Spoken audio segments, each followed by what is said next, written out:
So, we should be live now. Woo! Hey. We did it. So, I'll wait. Give everybody a few seconds to jump in and let everything all boot up and us to host and post on the various discords that were live and oh man, being hosted. Yeah, I did it. Yeah, so hello internet, welcome to Rise of Tiamat number 3. Sorry for the late start and the no Laura. It's been a weird day. I actually was potentially only going to get home a little bit ago because we had another thunderstorm thing.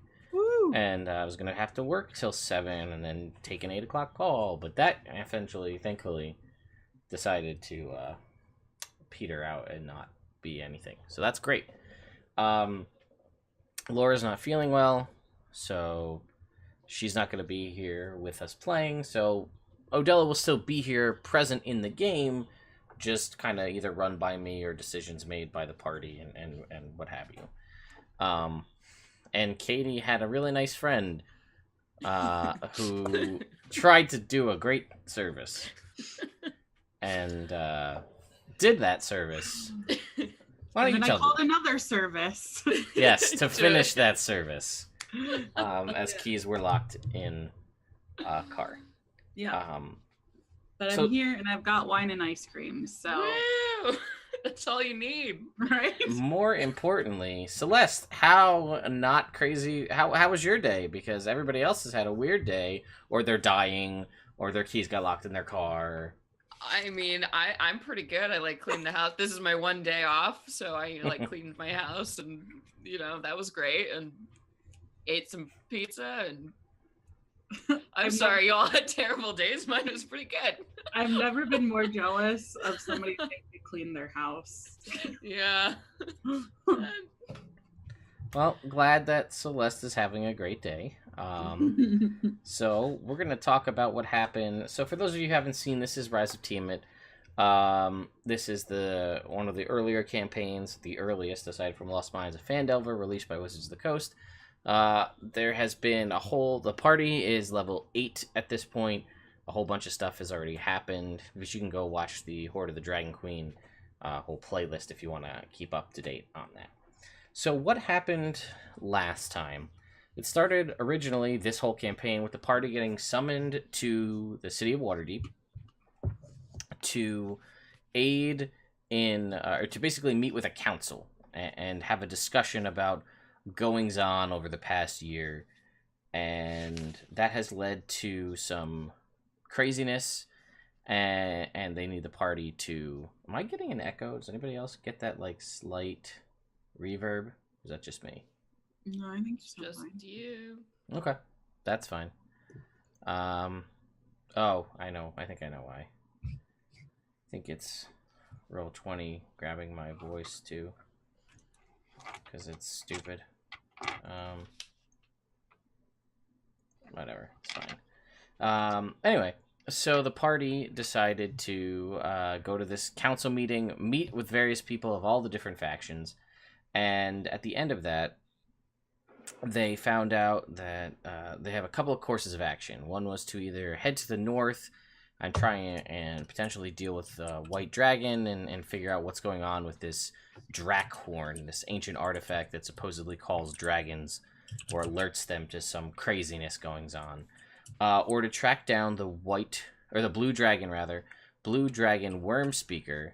No, I'm sorry, White Dragon Wyrmspeaker, my mistake. And because these dragon masks that they've learned of, if they're all combined, has the ability to pull the Queen of Chaos, Tiamat herself, into the material world. So, Yay!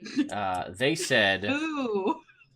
no, we're gonna stop that, but first, we need to go do some shopping, like a lot of shopping.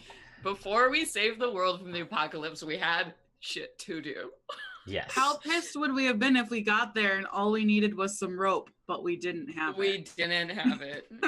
I would agree if you bought rope, but you didn't buy rope. That's because I It's in still the pack. have 50 feet of silk Right. rope, Ted. Yeah, I guess. All right, fair enough. So the party did some shopping, picked up various things from mounts to armor for mounts to tobacco pipe weed, and then proceeded to invite all of those shopkeepers to the club where they went. Duh Club. Doug. Club, the Three Pearls, where Daft Monk was playing. Yeah.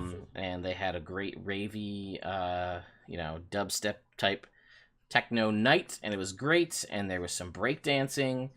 And Celeste's character Leo sealed the deal with the cleric of Mistra that he invited, and Chad the bartender. It was a good night. And basically, what we're gonna be doing is we'll pick up right as they're getting back to. No, we're gonna pick up to the next day, in the morning. You guys had all gone to a specific inn, and Leo knew to meet you guys there. So that's where you guys are heading. And we'll pick up as, I guess, early in the morning. You guys get up, have breakfast. Pick up our mounts and I'm ready to go. Yeah, okay, great. Then that is perfect. So, let's get going. I want to get out of the city. I want to kill some stuff. Leo's just waving his sword around. More importantly, though, the most important question I have is how does this go down, Leo? How do you exit from this scenario? Do you sneak out quietly in the morning? Like, no. Are you like, hey, what's up? I gotta go save the world, and you pee? Like, how does that go? Yes, absolutely. Yeah? Is that how it is?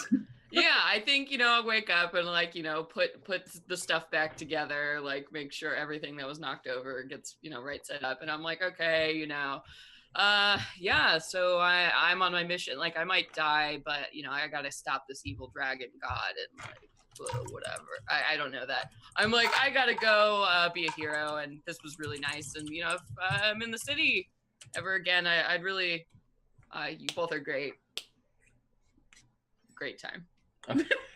Wonderful. Excellent. A great exit. I find my pants and I leave. Okay, so that's fine. So basically, the only other things that you need to know as the audience is that they went back to Dirk's, the old monster shop where they met Dirk, and Dirk had basically readied Midnight and Crazy Eyes, Yes. the chameleon, the riding lizard chameleon, and the black axebeak, for Odella to pick up because she couldn't decide on a mount, so she bought both. Yep. As well as tack and also the proper harnesses and enough food to feed them for however long she deems necessary, as well as you guys can pick up anything for your mounts as well, food and all the like. And then she also spent some money to buy some armor for her pseudo dragon. So cute. Which I haven't decided, but it'll probably be like studded leather armor, I would imagine. I have to see the strength on a pseudo dragon to figure out. Yeah, what they're proficient in. Yeah, that's true. Actually, it would technically we'll consider it barding, right? So he's proficient in it. Okay. But it will cost 3 times as much because that's how barding works. Mm-hmm. But anyway, picks that up, and then you guys leave or head out of the city of Waterdeep on your journey. And before let me ask you guys this: do you remember where you were going? Yeah, we're going to that bridge, that crazy ass bridge. Hang on, Oh, yeah. Let me get my notes. We're gonna find Varram. Varram, the White Wyrmspeaker. He's a He's dwarf. a jerk, and he wears purple robes, so he'll stand out. And we're going to like a desert place by the Boar Bridge. All right. I thought it was in Boarskyr. in the Serpent Hills desert. Yeah. Those are all, actually, kudos to all of you. Those are all correct statements. Yes. Notes! I'm doing them this time. They are all correct in their own. Mrs. Powell, the pseudo dragon. We've had this pseudo dragon for a long time. This is Pygot the copper pseudo dragon. He's a pervert. He is a pervert. The story goes that Odella rescued this particular pseudo dragon from a flock of pseudo dragons being sold by a very perverted wizard. So some of that was instilled upon this dragon. But anyway, so you guys, yes, you were gonna head to the Serpent Hills, which is in a desert-like area, as you guys have posited. And he was last seen by the reports put him heading towards the Serpent Hills, but the last known location was the Boarskyr Bridge, which were all things you guys said, just in a slightly different orders, which is good.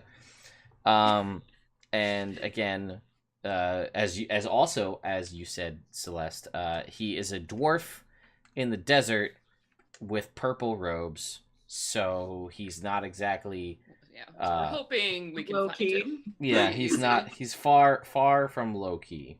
What a cocky bastard! I bet Wingman can find him in like 5 seconds. Wingman can do anything. Wingman is the best. For the people at home, Celeste, why don't you tell everyone who Wingman is? So so Wingman is my pet Tressum that Roz got me for last episode, and he looks like a tiny lion with wings. You gotta and he's amazing. Picture. Yeah, that kitty picture is pretty adorable. It's like that. Choice. So Wingman, and he's chill as fuck. Wait, how's Wingman feeling after our one night stand? I mean, he wasn't really involved, but like, Well, how did that go down? Did you bring him with you to? Oh yeah, he's never leaving my side. Okay, all right. He's my pet cat. Leo's never had a pet, and he's really excited. Then, like a cat, didn't give a fuck. Was there or around for most, if not all of it. Just didn't care though.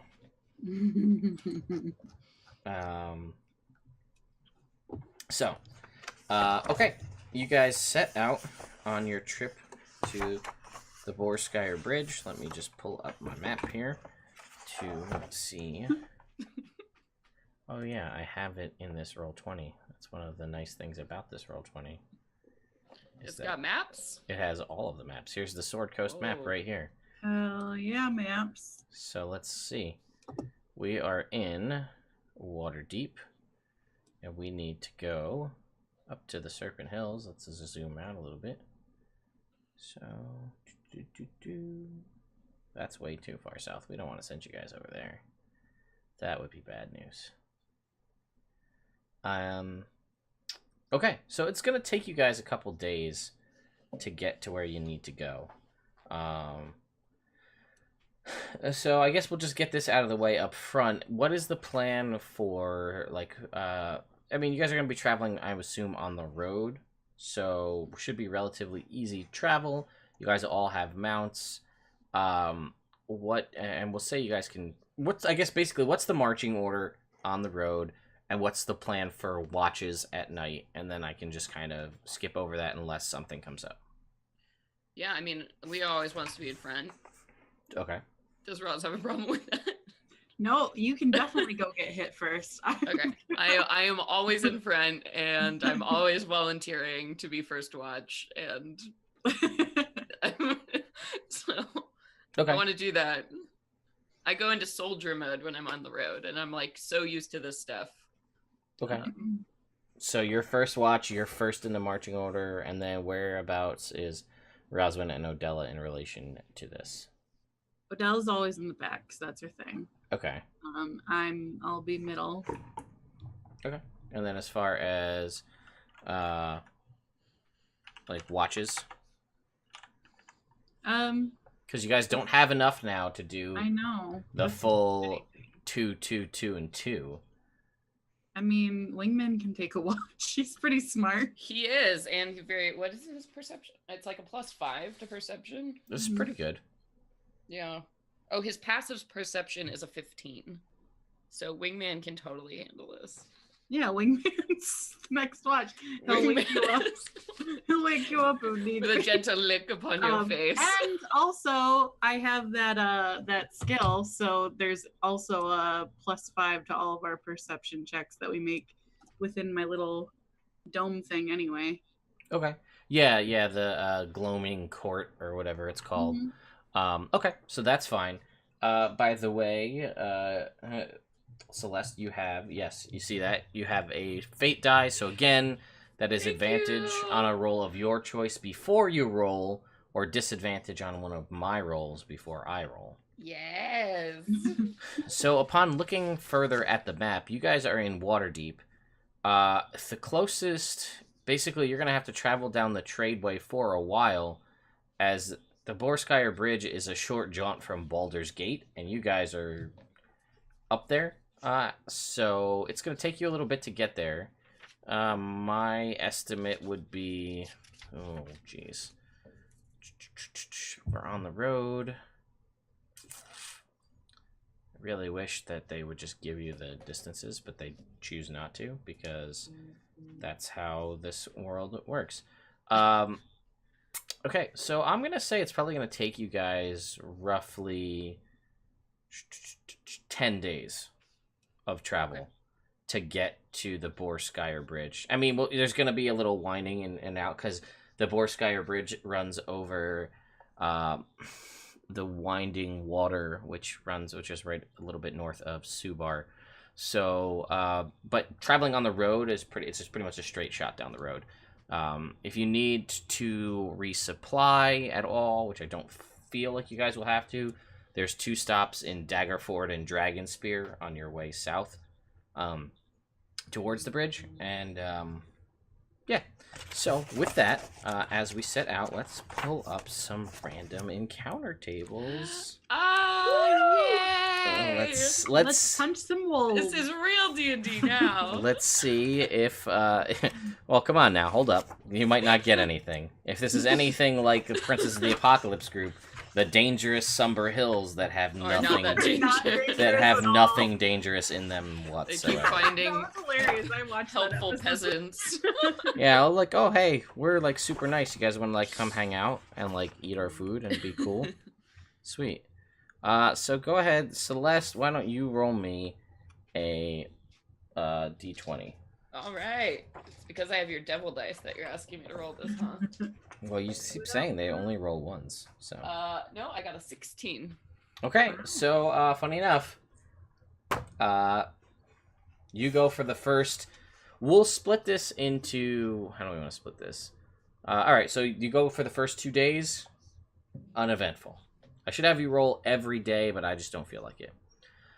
So the next day, Katie, go ahead and roll me a d20. 20. Really? Whoa. Well then, let's see. Really wish I would have saved that for combat, but Yeah, you know. Well, it's funny Here we are. it's funny you should mention combat, No. because that I mean, yes, I'm I happy was about it. I'm like, I don't I'm care. dying for this. because that is where we are gonna go. Potentially, we'll see what you guys roll. So, go ahead and roll me a d8, Katie. Who, me? Okay. 7. Okay. So, you guys are traveling along the road, and you see not too far off of it, there are some crumbling stones of some sort of ruined house and or settlement. Does it look like there's anyone around, or is it just barren? It doesn't. You don't see that. Doesn't seem like there's anyone around at the moment. Can I do a perception check to see if there's anything weird, or have we passed literally any other buildings like this? No, this looks like the kind of broken down foundations of maybe a house or a roadside inn or something. But yeah, you can make a perception check, sure. Yeah. Or like maybe what made it fall down? That's Sure. like investigation. Yeah. Okay. Okay. Oh, 10. 10 investigation. Well, with a general overview of this, there's definitely scorch marks on this. So Oh, some sort man. of fire led to this. I mean, there Oh, it's man. the part of the basis is stone. You're imagining probably a thatched roof and maybe some wooden supports for the roof. And again, it's not like the perfect foundation of a house, right? Stuff's broken. But it seems like fire Leo was definitely thinks it was dragons. And he looks back at Roz and's like, oh. I feel pretty confident around fire, so I'm gonna get off my horse okay. and go take a look. See. Okay. Are you trying to see if there's anything? If you're trying to see how it happened, or what are you trying to do? I want to both try to see how it happened, and also if there's anything around, like in the air or in the surrounding area. Okay. Go ahead and roll me a perception check. Guidance. Sure. 11 plus 8 is 19 plus 4 is 23. Oh. Okay. So that's pretty good. Thanks. So, as far as stuff around that you can see, sorry, I'm opening up Laura's character sheet so I don't lose it. And I just closed it out because I'm stupid. Ted, why? Ted, get it together. Well, I was like, oh, I'll just have, and I was like, I don't have her character sheet. If I have to roll something for her, this is all going to be like on the fly. Just throw out every magical item. Yeah, right. Basically, that's all things. So as you look around to see if there's anything specifically out of the ordinary, one, you don't see the presence of any bodies. So that's a relatively decent sign in that there is no seemingly scorched body or dead villagers or whoever had lived here previously. You can definitely tell that it is burned, and with your high perception check, it definitely seems like it's a very high heat, this burn, as it looks like some of the stones may have melted. What are these guys? Yeah, it seems like it was, I guess even with that perception check, yeah, it doesn't seem like it happened super recent.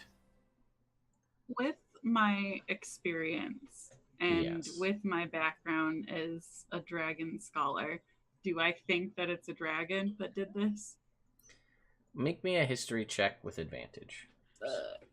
Can I guidance again? Yeah, of course. That's the benefit of guidance. Oh, fuck, that was bad. Is it a cantrip? Yes. So you can just spam the hell out of that? That's well, awesome. I can only do it every minute, so I don't know if it's like over. No, it's only concentration for a minute. You can spam it as often as you. But so Man. if you cast it on yourself and you don't use it, it goes away for a minute. But it's the next ability check you make for a minute. But it's a cantrip, so every 6 seconds you can cast that on you or somebody else. That's what makes druids and clerics with that so great. Because I always used to just be like, assume that I've cast it on myself unless it doesn't make sense. That way you can add a d4 to your initiative rolls, because it's an ability check. Ted, assume that I've cast it on myself unless it doesn't make sense. That's fine. Okay. Anyway, I got an 18. Okay. Yeah, you think it's a dragon. I like am turned away from Leo for a second, then I turn around and I'm like, Leo's like, yes. he doesn't laugh. He looks very grave and kind of knits his brows together and like nods solemnly. But it doesn't look like anyone was home, so that's good. Then we must move on from here. Stop this atrocity as soon as we can.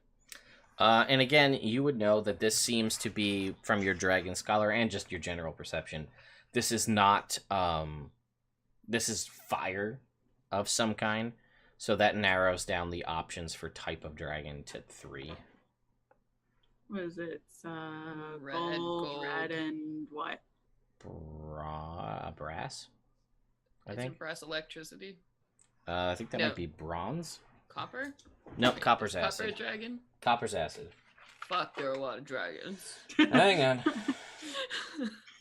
Get you this in a second. So bronze. Bronze is lightning, but brass is fire. Yeah. So brass, gold, or red. Well, there's a 2/3 chance that this was an ice dragon, most likely. I'm gonna go with no. Maybe they had like insurance policies on their home and they wanted to get up and leave, and he was like, hey, let me torch it and we can be like, oh my god, this red dragon came up out of nowhere, and then they got all the money from the claim and now they're living it up. You never know. Fraud is no joke. That is also a serious crime. You're right. I got my horse. My alignment. Okay. I think we should head off swiftly. Yeah. We keep our eyes to the skies. Yeah, you could, based on, again, your perception, Roswin, you think that this was probably, at minimum, a month ago. So at least 30 days ago, if not longer. This was at least 30 days ago, if not longer, so we can go. Okay. Onwards. Okay, so Odella... Come, Harley. Alright, so you guys move along. Odella is swapping between Midnight and Crazy Eyes every other day to figure out which one fits her best. Yes. And then I'm going to roll this really shiny, sparkly D20 that I have a purple. I have a purple one. Never mind, let's roll this purple D20. Oh, yeah, that's Odella's thing. That's a 3. So nothing happens. Then I'll just roll orange die and we'll see what happens. Natural 20. 16. So that's 1 underneath what you need to roll for that. So that is 4. So then for the last 2 days, because why not, I'll have Celeste and Katie both roll me a D20. Okay. 18. 3. Okay. So on the last day, when the bridge is within sight, Yes. something happens. Yes. What is it? So a low rise, covered in hastily collected rocks, marks the resting place of what you imagine to be someone. Looks like it's an unmarked grave. Sorry, Celeste. I say a little like, poor bastard. Hope you're doing okay out there. And then I keep going. Druid crap Right on it. There's a big old poop. It's natural materials. I was like, poof some flowers there, and I'm like, I hope you were nice and that you lived a good life. But probably not, because you have Probably not. If you're dead in an unmarked grave on the side of the road. While you're there, go ahead and make me a survival check, Roswin. Okay. That's shit. But my modifier is pretty good. It's gonna be a 15. There are sizable footprints nearby. Is it like Bigfoot? Like bigger than Bigfoot? Like maybe giant foot? By the unmarked grave? Not like around it, not like they were like, oh, let me bury this person. Like maybe they were involved. He could have been a friend to the giants, you don't know. I don't, and neither do you. We asked them. But it's not like there's 2 footprints that are right next to the stones and then like kneeling, like knee prints, you know. Okay. There are around the area. Okay. Well, okay. Well, that's not what we're after. We're here to kill some goddamn dragons, so let's keep going. Okay. So you guys go for the rest of the day, and then you end up making it to the Boarskyr Bridge. Wow. Relatively unharmed, 10 days travel. So you guys, as you approach this bridge, it's a pretty epic looking bridge, right? So what's the best way I could describe it? Epic. We found an epic bridge. I mean, that's pretty good. Yeah, I'm trying to think if I can, like, if there's a good bridge analogy, because I don't know, like, I have a great one in my brain, but I'm like, I don't know how familiar everybody is with that bridge from Twilight Princess. That that's a sick bridge. That is a dope ass bridge. I don't know if you guys are being serious right now or not. No, No, it's good. it's a cool bridge. It's objectively a cool bridge. All right, so this is a very tiny image. I'm going to link it to you guys in the Zoom chat. It's a picture of the dope bridge. It is a picture of the dope bridge. Oh, I thought you were showing me a picture of the dope bridge, Celeste. I was like, here it is. She's just like, oh, I just have that. I was like, Actually, it do hangs you on my wall. have this campaign and you just like have notes just in case? Oh, it's really cool. Is the sun setting are there too? Yeah, why not? Oh, pretty. Yes. So I linked that to you guys in the Twitch chat as well. So you guys see that at one end of this bridge is a statue of the god Baal. So you guys would know that Baal is the lord of murder, an evil god. One is the god Baal, and the other is the god Cyric, the prince of lies. Well, I remember you talking about this. They had like some epic battle. Yeah, when Yes. they were both mortal. They did. They fought a great battle on this bridge, for the bridge itself, during the time of troubles. But now, yep, cameras are derpy. My bad. How'd that happen? That I shouldn't don't know. have happened. I look great. Oh, that is so weird. Oh. Half of my face is really on point. Girl, that brow. Oh, yeah. What the hell happened? That's so weird. Alright. Well, let me fix that real quick. That was weird. I had no idea why that would happen mid-game like that. But Just to stir things up, you know. yeah, It was like, Keep you on your toes. yeah, they didn't fight anything, so let's fuck up the cameras. Haha. Haha, got them. That's our random encounter. It's computer ghosts. that was it. That was the whole plan. That was what was in the grave. Yep. Now they're gonna haunt us. So anyway, thank you for the heads up, chat. So we fixed that.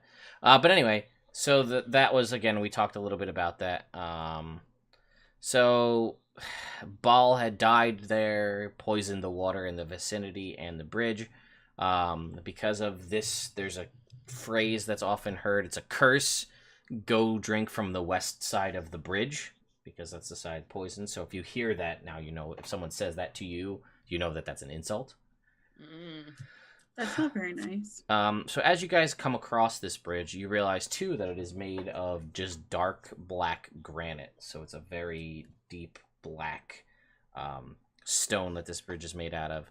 And it is, out of all the bridges you've ever been on, this is one of the most stable bridges. Like, there's no sway. I mean, it's made out of stone. And as you guys start to make your way across the bridge to the other side, you can see tents and campfires on the other side. And this fits the description you are given, that a sort of semi-permanent trading community has kind of sprung up nearby. And you can see, even with the setting sun, that some of these tents are white. Some are different colors of shades of red and black and blue, and it's kind of just a rainbow of different colored tents.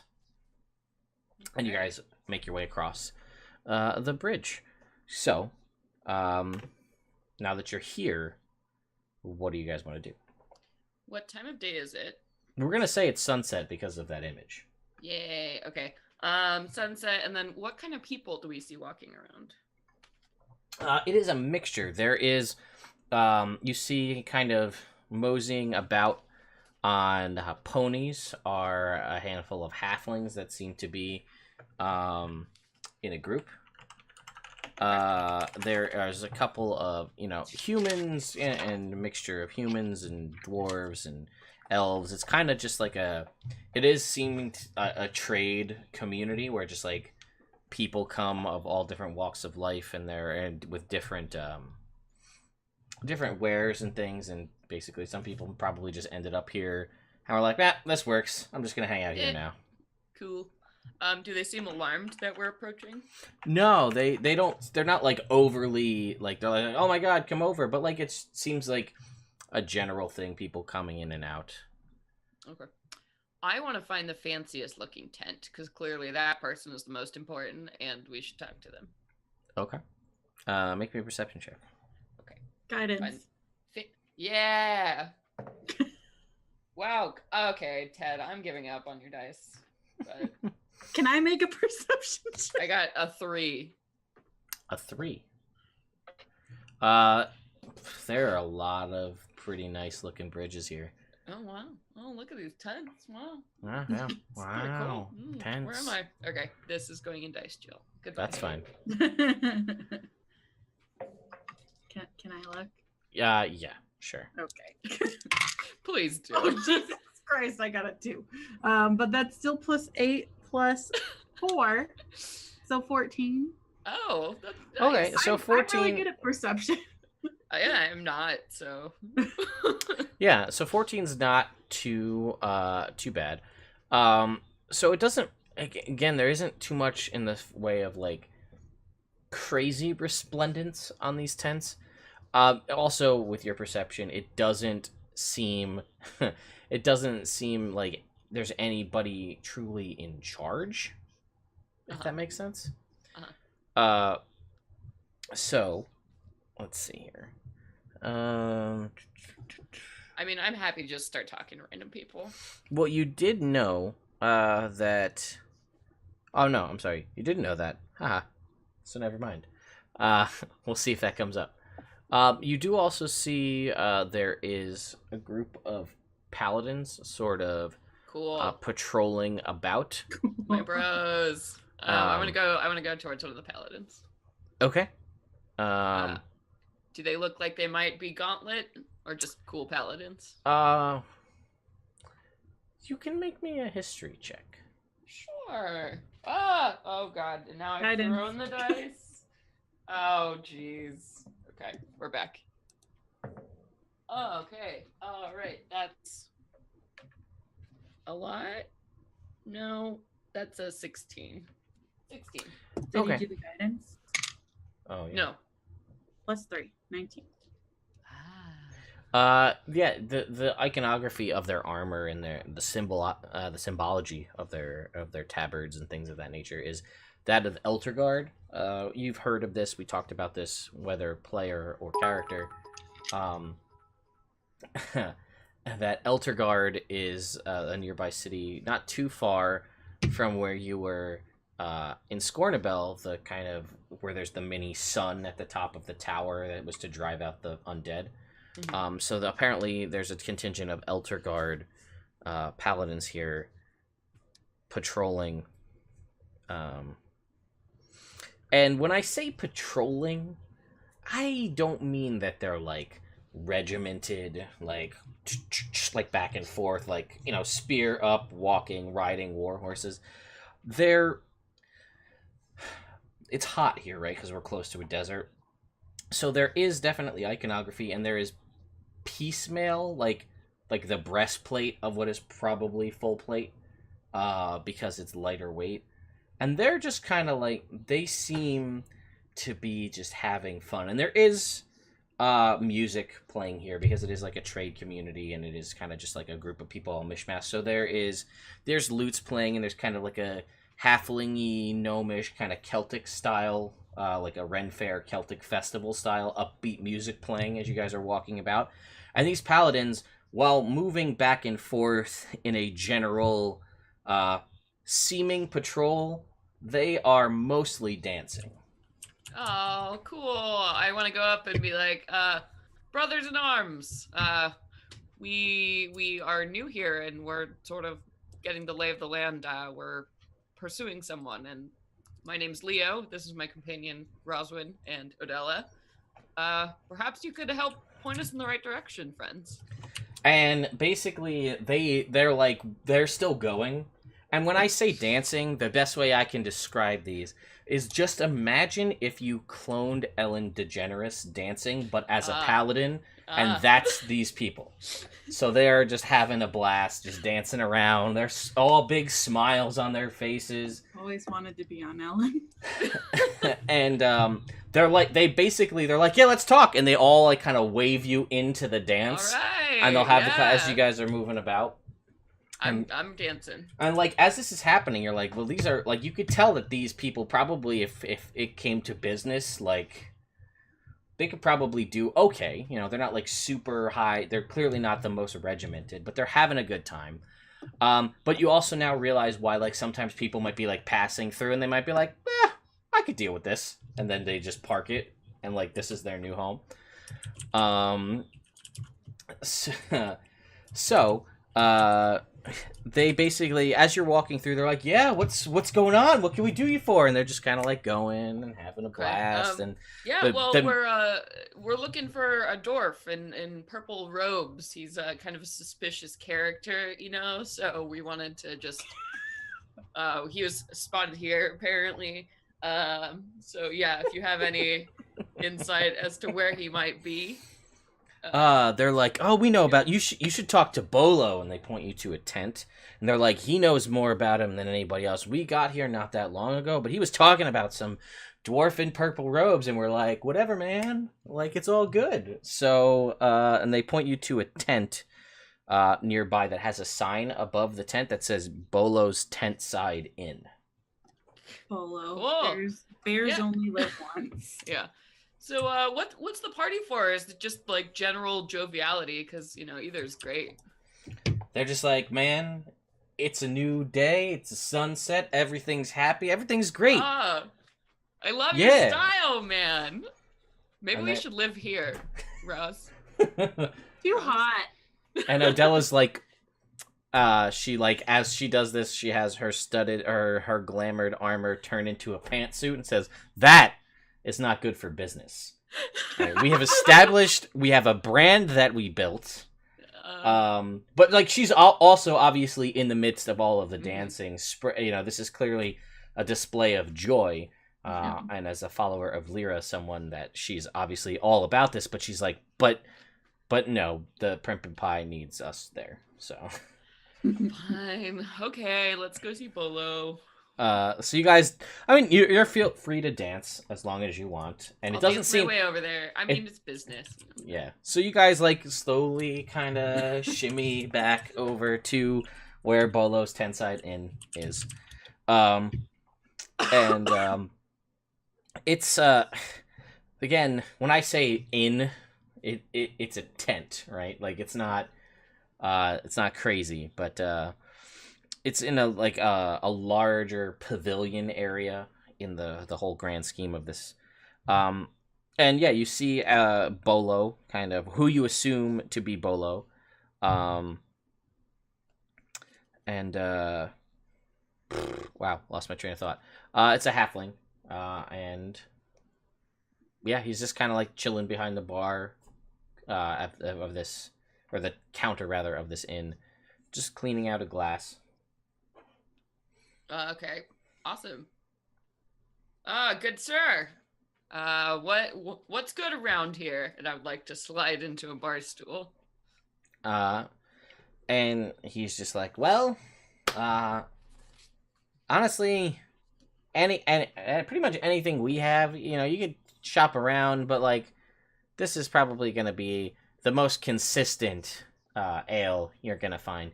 Other people have things, but it's like what people have brought with them. We arrange shipments here, so it's consistent. Like, you know, I don't know, Namfoodle down the road there, like he might have ale today, but like when that's gone, he's got whatever is left. Well, what's your favorite that you currently have? And I will take 3 of them. And he's like, well, all right then. And you see him like move over to a cask with 3 kind of wooden flagons, and just, and it's and he hands them over to you and he says, this is the best we got. And when you taste it, it's like Waterdeep ale. It's like generic. It's not crazy, but it's okay. It'll do the job. Is it cold? It's cold. It's a hot day. This is perfect. So this is hot day, cold beer. Yes. Yes. Cheers to everybody. Obviously, these were for everyone. Yeah. Well, he wasn't originally. He wasn't sure, and then he was like, "Oh, like a little, like, all right, this guy's gonna come in here and drink a whole bunch," and then you like pass him out, and he's like, "Oh, all right, that's whatever." Anyway, and he continues to clean a glass. Yeah. So, Bolo, I hear you're the man to talk to about a certain figure that we are inquiring as to the whereabouts of a certain dwarf in purple robes. Then he says, "A dwarf in purple robes. Oh, yeah, I saw him. He was asking about escorts into the hills," and he gestures off to where the Serpent Hills are nearby. "When this hooded fellow starts asking him his business, a dwarf looked him straight in the eye, then pulled out his dagger and stabbed this guy dead. He was one of the scaled folks, though, out of the Serpent Hills. Come down to spy on us. That dwarf's a hero, make no mistake, but he and his entourage took off straight away from the hills, quick as cats." Why do you talk so weird? I don't say that to people. I didn't say that. Okay, so all right, let me see if I understood this story. The dwarf wanted a guide to go into the Serpent Hills when all of a sudden a snaky man, well, a hooded figure with scales, though, right? started inquiring about him, and then the dwarf stabbed him dead, and then it was revealed that he was a scaled yes, a scaled folk. Could I make a nature check on what that might have been? Sure. Scaled man? Yes. Oh, Roz, maybe you should do the nature check. Okay. It might That's a 12 plus 5 plus 3. So that's gonna be 20. Yeah, you would guess that based on a little bit of background that you have and what's going on, that this is probably a Yuan T. This is probably a Yuan T. Okay. Do they live in the Serpent Hills? Is that why they're called the Serpent Hills? That's a pretty good guess. Are you asking Bolo that? Or are you just guessing that? Does Bolo have a guide to monsters that I can ask him about? Maybe he knows everything, huh? He says, you must mean Volo. My name is Bolo with a B. Different guy. Is that a family name? And he goes, no, it's just my name. I like it. It's fun. He goes, thanks. Halflingers are fun people. I've never met one I didn't like. Huh. All right. So this dwarf, you say, he helped you by slaying this serpentine spy. Yes, he was coming down to spy on us, obviously. Why else would they be here? Is that a problem you have frequently, these snake people? I'm sorry, Yuan T? Yeah, I guess that's what they're called. I don't know. I never called them that. We just call them serpent folk. Or snake folk. If Celeste says Yuan-Ti, you have to forgive her. And then he says, well, he goes, the tricky part is they don't really look like them, and if they got their hood up and there's so many people coming and going, we never know. But this is the first time somebody caught one. There's been suspicions, but sometimes they look, sometimes it's not easy to tell. At least that's how the stories go. But sometimes I think it's people like, oh no, my cask of ale is missing. It must have been the snake people. But like, no, this guy was dead. I looked at him. That's what happened. So clearly this dwarf in purple robes is a hero who delivered us from this snaky rogue. But then he took off with his entourage into the hills. So he did go into the hills.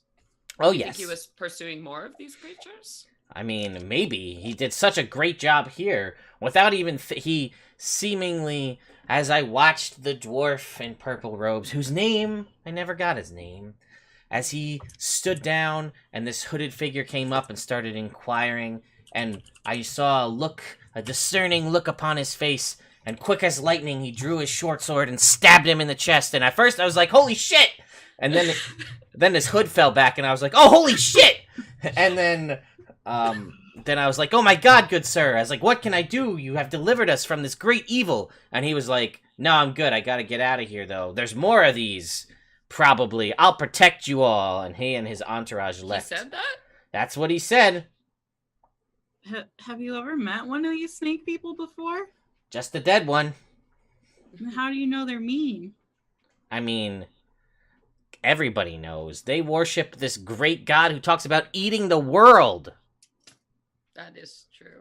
I mean, that's not great. I'll give you that. It's not perfect.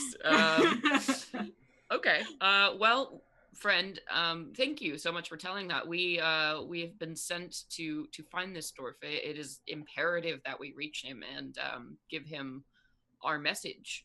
So is there anything else you could tell us that would maybe help us find him, pursue him? Well, he left he left maybe a couple day, 2, maybe 3 ago. I'm not exactly sure, but he had a little entourage with him of about 12 other people. They all seemed to have cloaks and hoods as well. And they were, I think they were barbarians because they were pretty big and bulky types. Got it. They Yeah, didn't me speak. too. Yeah, they didn't speak though. They didn't speak to me, no. Okay. All right. Do you know how they left? Did they have horses? Did they take a wagon? They did not have horses or a wagon. Traveling with mounts can be a bit difficult at times. The weather's been surprisingly nice recently, but heading through the Serpent Hills, if a sandstorm kicks up or something like that, you may have trouble. One, just traveling in general, but also for mounts. So, I mean, it is... you might find occasional plateaus or trees or things out there, so you might have a respite from the wind if something kicks up. But there hasn't really been a lot of wind blowing through lately, so I'm assuming his journey was relatively easy. I see. All right. Well, thank you so much for the regaling tale and the drinks. This is wonderful. It's an honor, of course, to visit such a fine place. Everybody seems just really stoked to be here. I mean, what's not to like? A bunch of people hanging out. We got the cool breeze coming off the river. That bridge looks badass during sunset. And thankfully, all of the events that happened to it happened so long ago, so nobody really cares about that anymore. People come through. If you like people watching, man, just hang out here, because it's like crazy people all the time.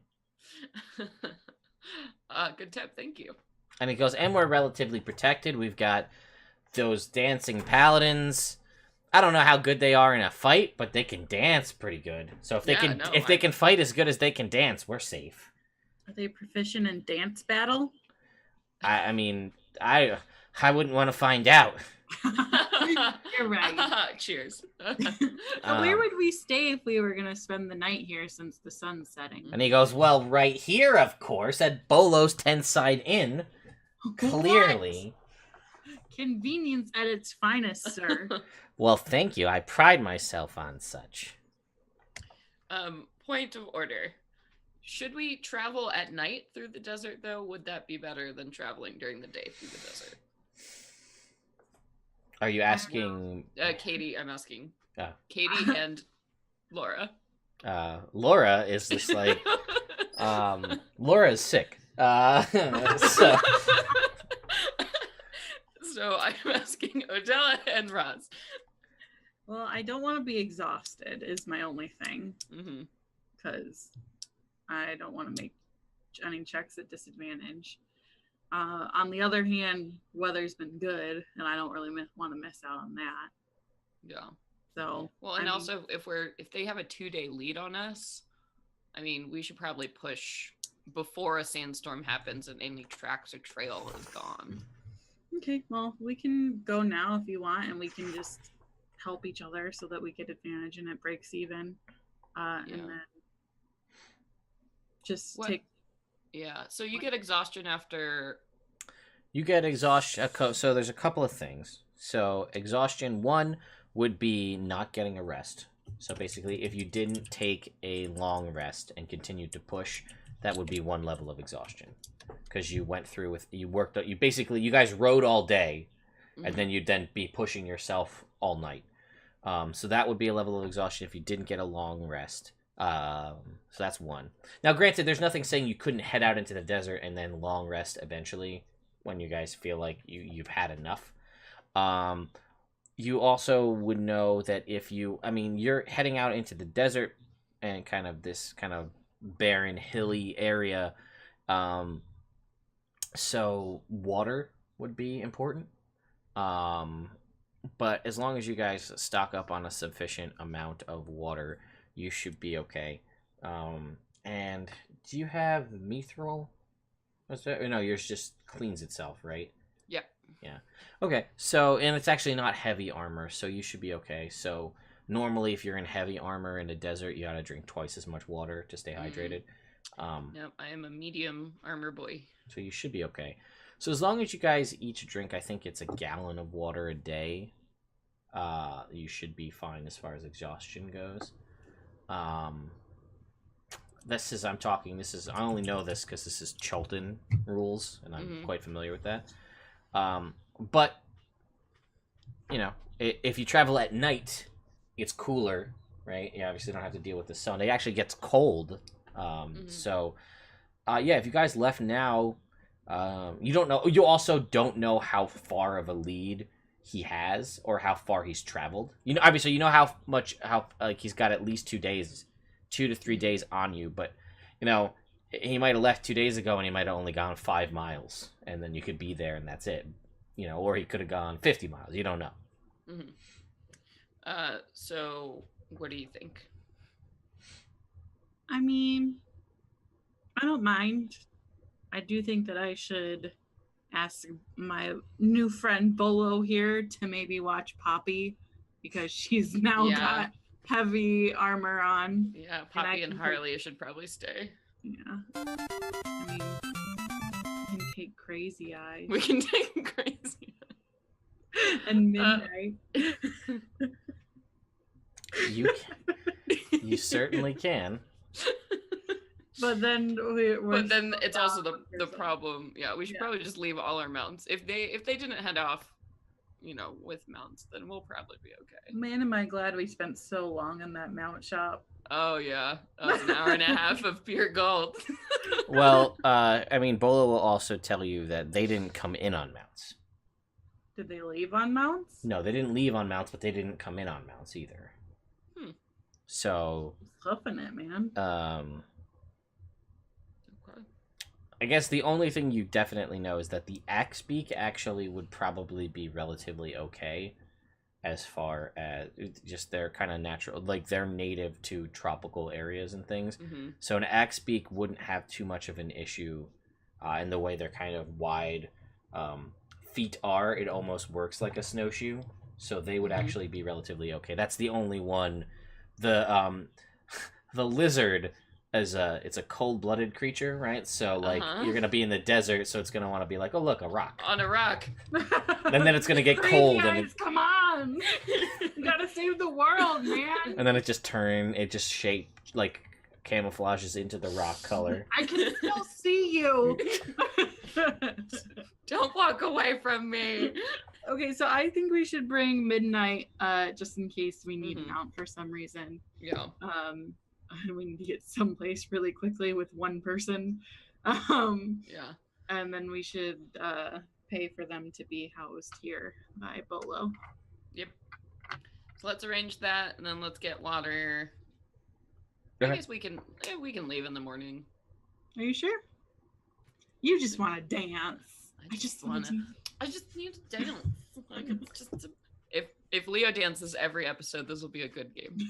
All right. So, you guys can, as you ask around, Bolo, his tent side inn is more for people, but there is, you do find a group of people. It's actually a halfling band that travels up and down the tradeway from Memnon up to Waterdeep and even further. And they're a group of adventurers, and they're actually you guys can both make me history checks. See if you know of these. Guidance on myself. That's 12. Not great. 14. 4. Jesus okay. Christ, so I switched the dice. I don't know what's happening. You're cursed. So Odella doesn't know too much either, but Roswin, you probably know a little bit about these just because you liked the name. So, and that caught your interest. So this traveling halfling adventuring troupe is called the Grinning Ponies. And they are a group of halfling riders that do all ride on ponies, but they are they're actually pretty renowned, and they do like this is one of their frequent stops. So you know that this basically, let's see, they had.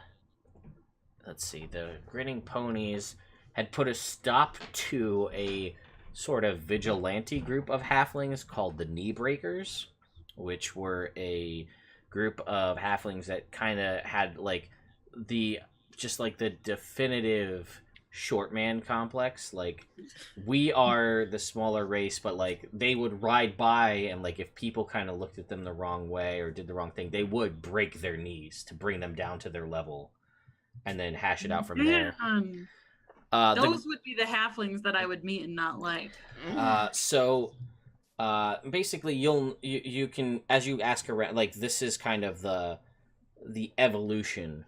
Was kind of that band was put to stop, and then evolved kind of into the Grinning Ponies, which is a more peaceful adventuring band that helps people in need and does whatever they can. It is only halflings, and there is at least 3 of them here, and they will gladly... actually, funny enough, 1481 DR, the year that you guys are currently in, is the year of the Grinning Halfling. Oh, it's a good year for them. This is your year. You're gonna kill it. All your dreams will come true. But their yeah, ponies all love me. They do. Which endears the Grinning Ponies, the halflings, to you, as you seemingly have caught the attention of their... What the hell was that, Claire? CBA!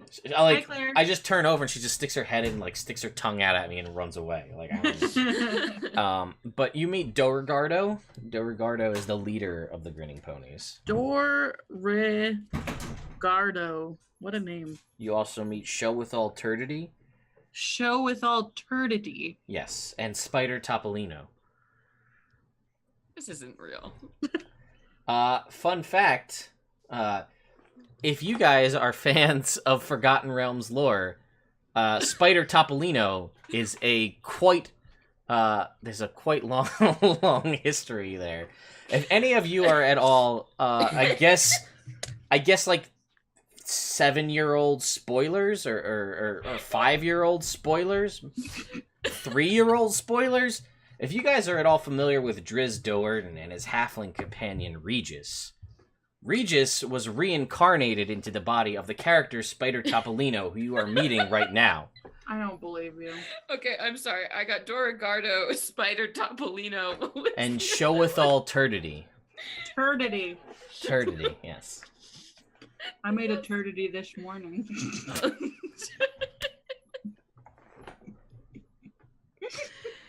Move out. Okay.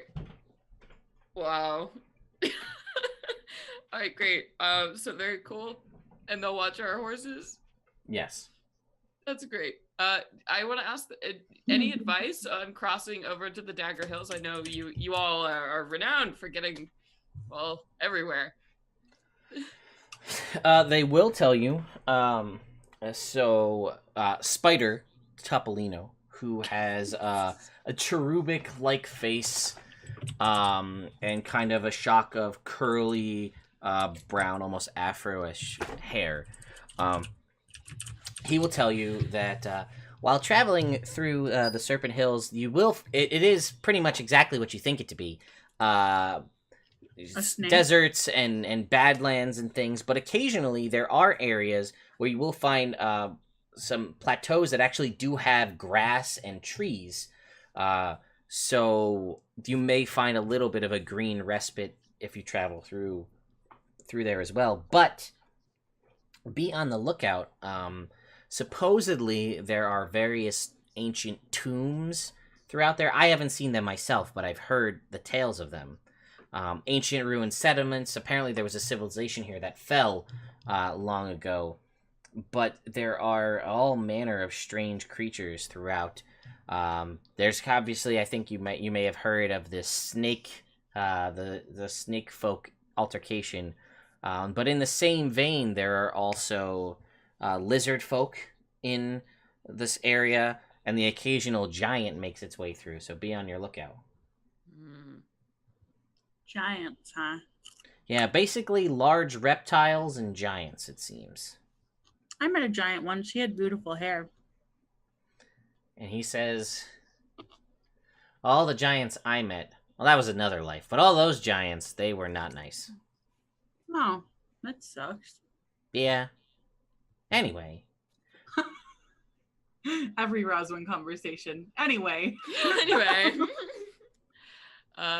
Great. So I guess let's crash for the night. Okay. I guess I And should... There... Yeah, go ahead. Sorry. No, I was just like, is there water available for purchase here, or? Yeah, you can basically get water if you need it. There's enough that you can get it. So sounds like we do. Yeah, so we're good. We don't need to role play. Buying water. Yeah. What if there's? What about the spice, Ted? Is there any spice to buy? Yeah, sure. What kind of spice you want to buy? The spice of life. You want to play this game, Celeste? You want to fight something? I will make these.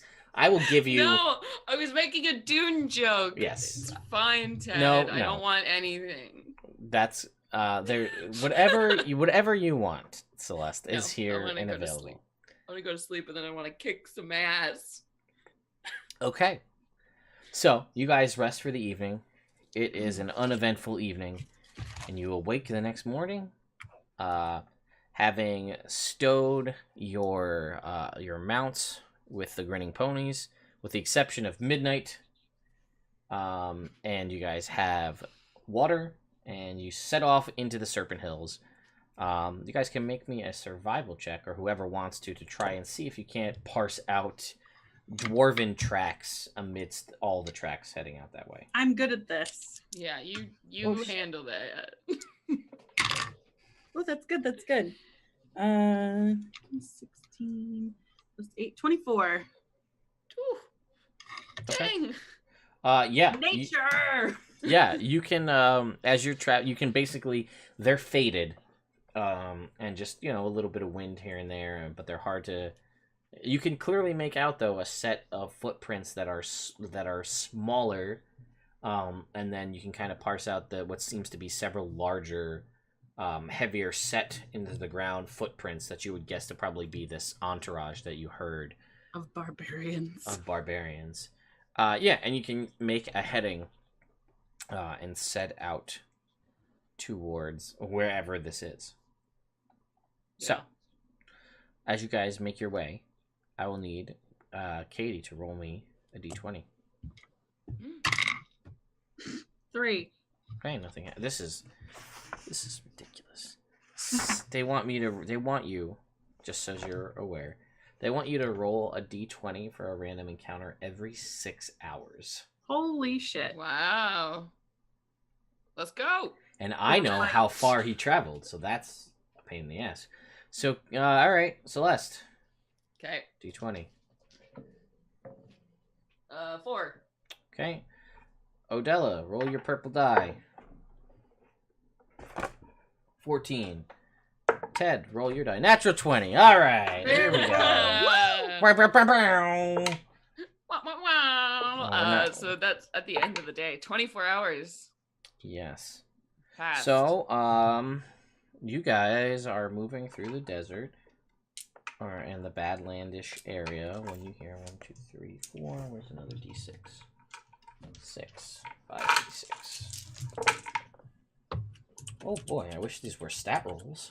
12, 17, 23. So you guys are heading through, and you see you hear kind of like on a more solid area, you hear the sounds of hooves moving at a relatively high speed towards you. Hooves, you say? Look to see the source. Yeah. Okay. Make me. You know what? Actually, after you guys wait for a little while, and you see what looks to be like 20-something goats just running your way. Goats? Are they Cute. upset? No, they just seem like they're running. Chills. The running of the goats. That's cool. Could we ride these goats potentially? These are not big enough for you to ride. No. I thought Sadly. I'd broken your puzzle. No. So yeah, they just like you guys just let them pass, I assume. Yeah. Okay. I try to their like thing. see what's like behind them, see if anything's chasing them or something. You don't see anything. Oh, could we ask one of the goats Yes. if they've seen the dwarf? I Sure. will guess speak with animals. I Okay, can they're do it not. with my loot too. if They're you not want. Do it stopping. with your loot. They're not That way I stopping. don't have to waste a spell slot. Okay, yeah. I'm like, do.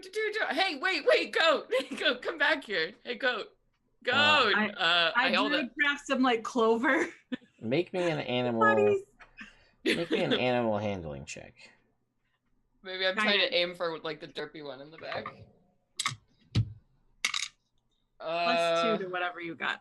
Okay, sweet. So then that'll be a 15 total. Goat perception. So the goat, like one of them's like, "Rah!" Like it like Clover. Yeah. like one of them stops.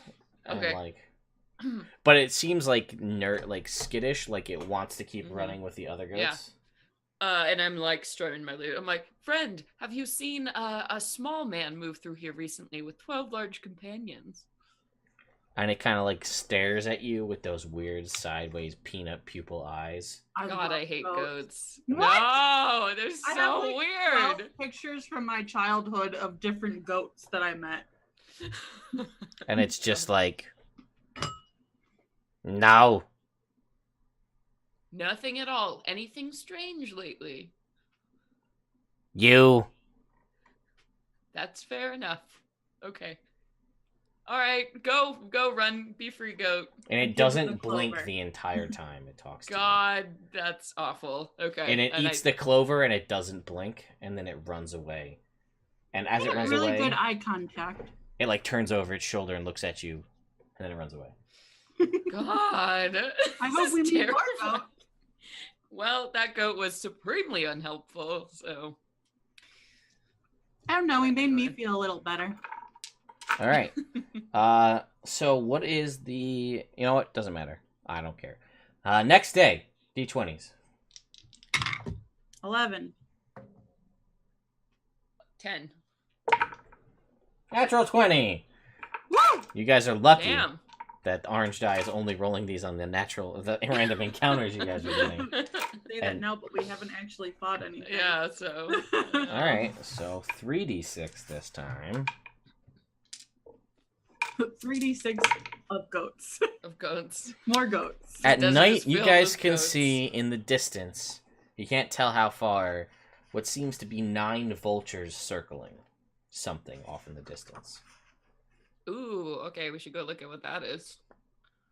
Maybe one of Yeah. them died. Okay, let's creep over there. Okay. Make me stealth checks. plus 3. All right. Oh wait, Odella. I get to roll this at disadvantage. That's fun. Yes, you do. Guidance, you too. Okay. Nice. What was it for guidance? 2. Okay. All right. That's actually pretty good. That's And still no that's a 17. So did Plus your 1 to guidance? Odella. How much for Odella? Plus 1. Cool. She got a 5. Jesus Christ. But midnight, under cover of darkness, Just Stop. disappears. midnight Ever saw midnight again? got a 19. Jesus Christ.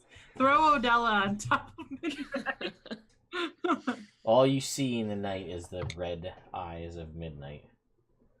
Terrifying and beautiful all at the same time. And you guys somewhat stealthily make your way towards this whatever is there. And it will say that there's like a hill in the Serpent Hills here, and you skirt, you crest the top of the hill, and you can look down to see where these vultures are circling.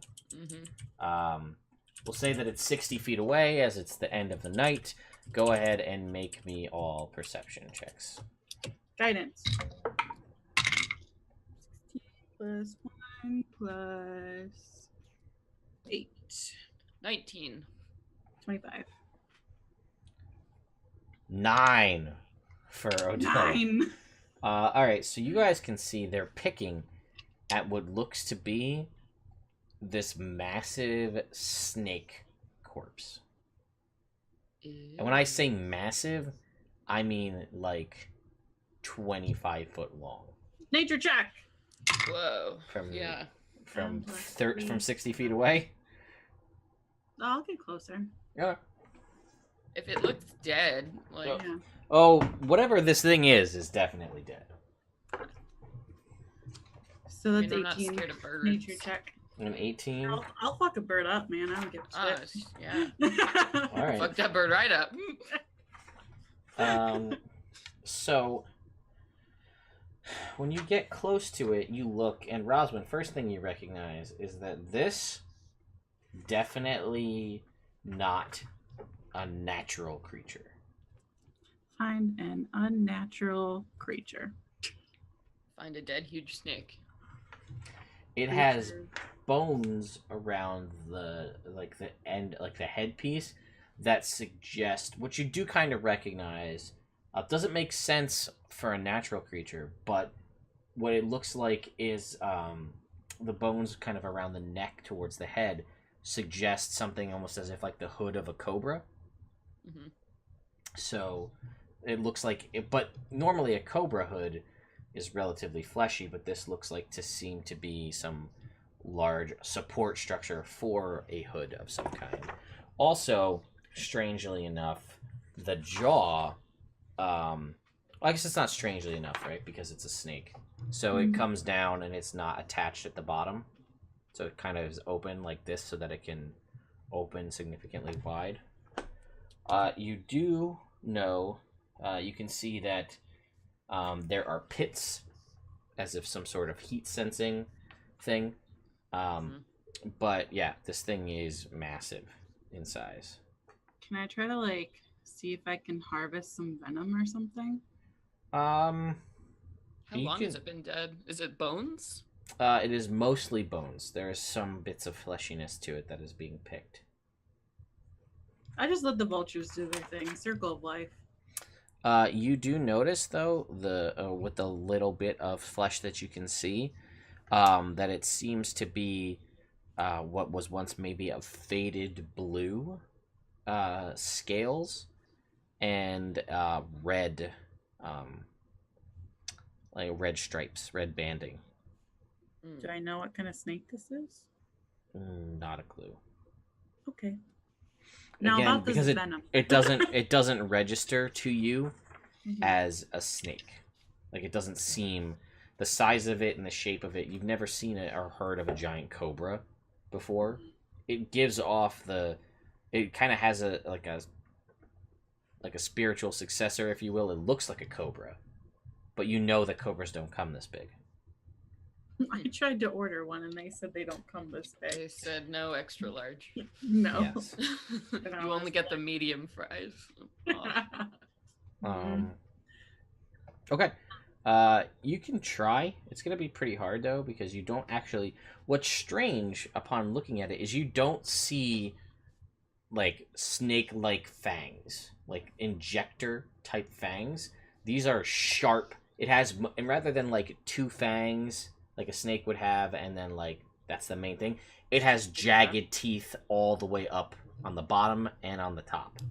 Like, and we're talking like teeth like this. Yeah. Based on what I know about snakes, I just want to kind of try to get at where I would assume the venom sacs are. Okay. Go ahead and make me a nature check. 15 plus 3 plus 5. I love this die. 22. Believe it or not, there is no venom to harvest. This is not natural. So we don't know what this is based on a nature check. No. Okay. Weird. I Because break off it a is- tooth. Yes, you have a tooth. It is not natural. Weird. But it's still made out of bone, right? It is Like made what I out of was- bone. If you would like to make me a, if this, I mean, that's kind of Roswin's deal. If you want to make me an Arcana check, Leo, you could try. Oh yeah, for sure. Guidance. You get +4. Whee! Oh, that's a natural 20. Well, then, you would know based on this, and as you hear as Roswin's describing all of these things to you, and you're like, okay, it looks like a cobra. It doesn't really, but they don't cut. So you're trying to piece things together.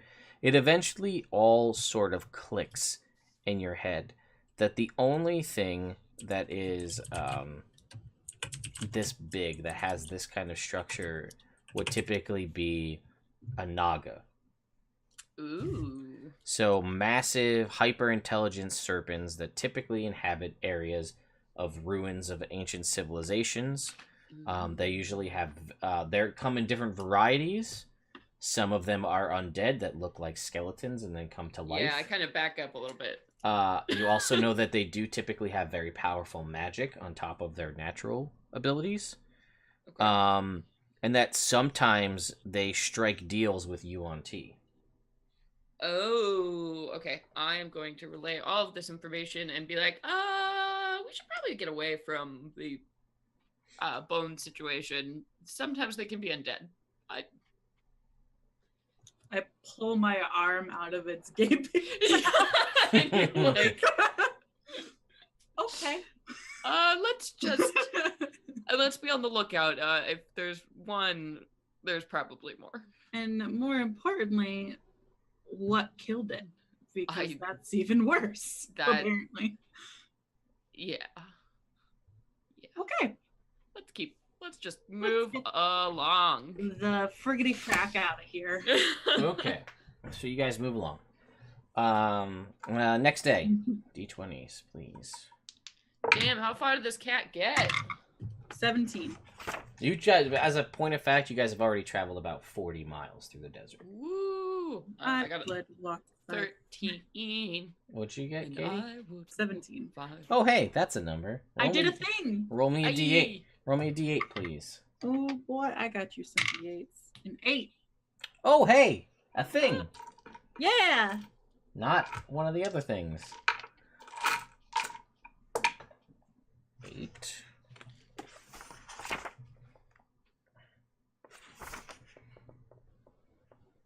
When I wake up. I know, it's gonna be stuck in my head forever now. I can't help it. God damn it. You make me all perception checks, please. Okay. 20 plus 8, 28. Jesus.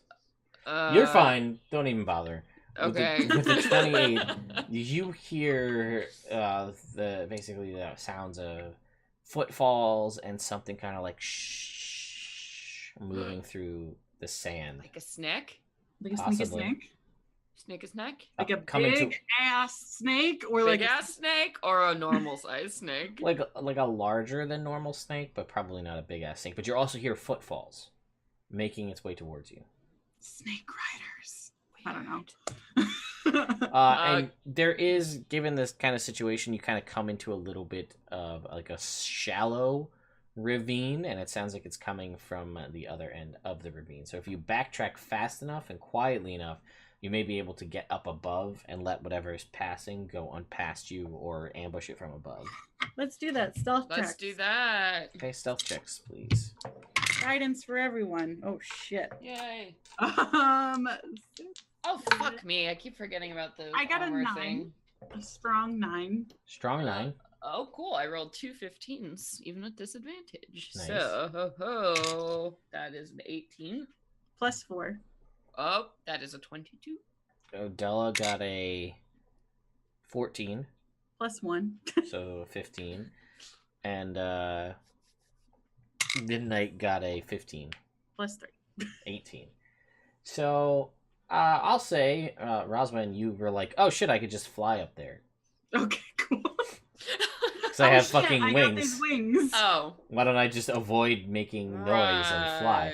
Well, I didn't know. I didn't know from a DM standpoint if you would say like the wings make noise or not. So I mean, there's always like a slight degree of wind, so it's not like because you're in, and especially in a ravine, things are gonna kind of like whistle through here. So you guys make your way up to the top of the ravine, and you kind of just post up and you wait. And as you guys peer down, you see 8 lizard folk moving through here. They seem to be in some sort of like hunting or raiding party.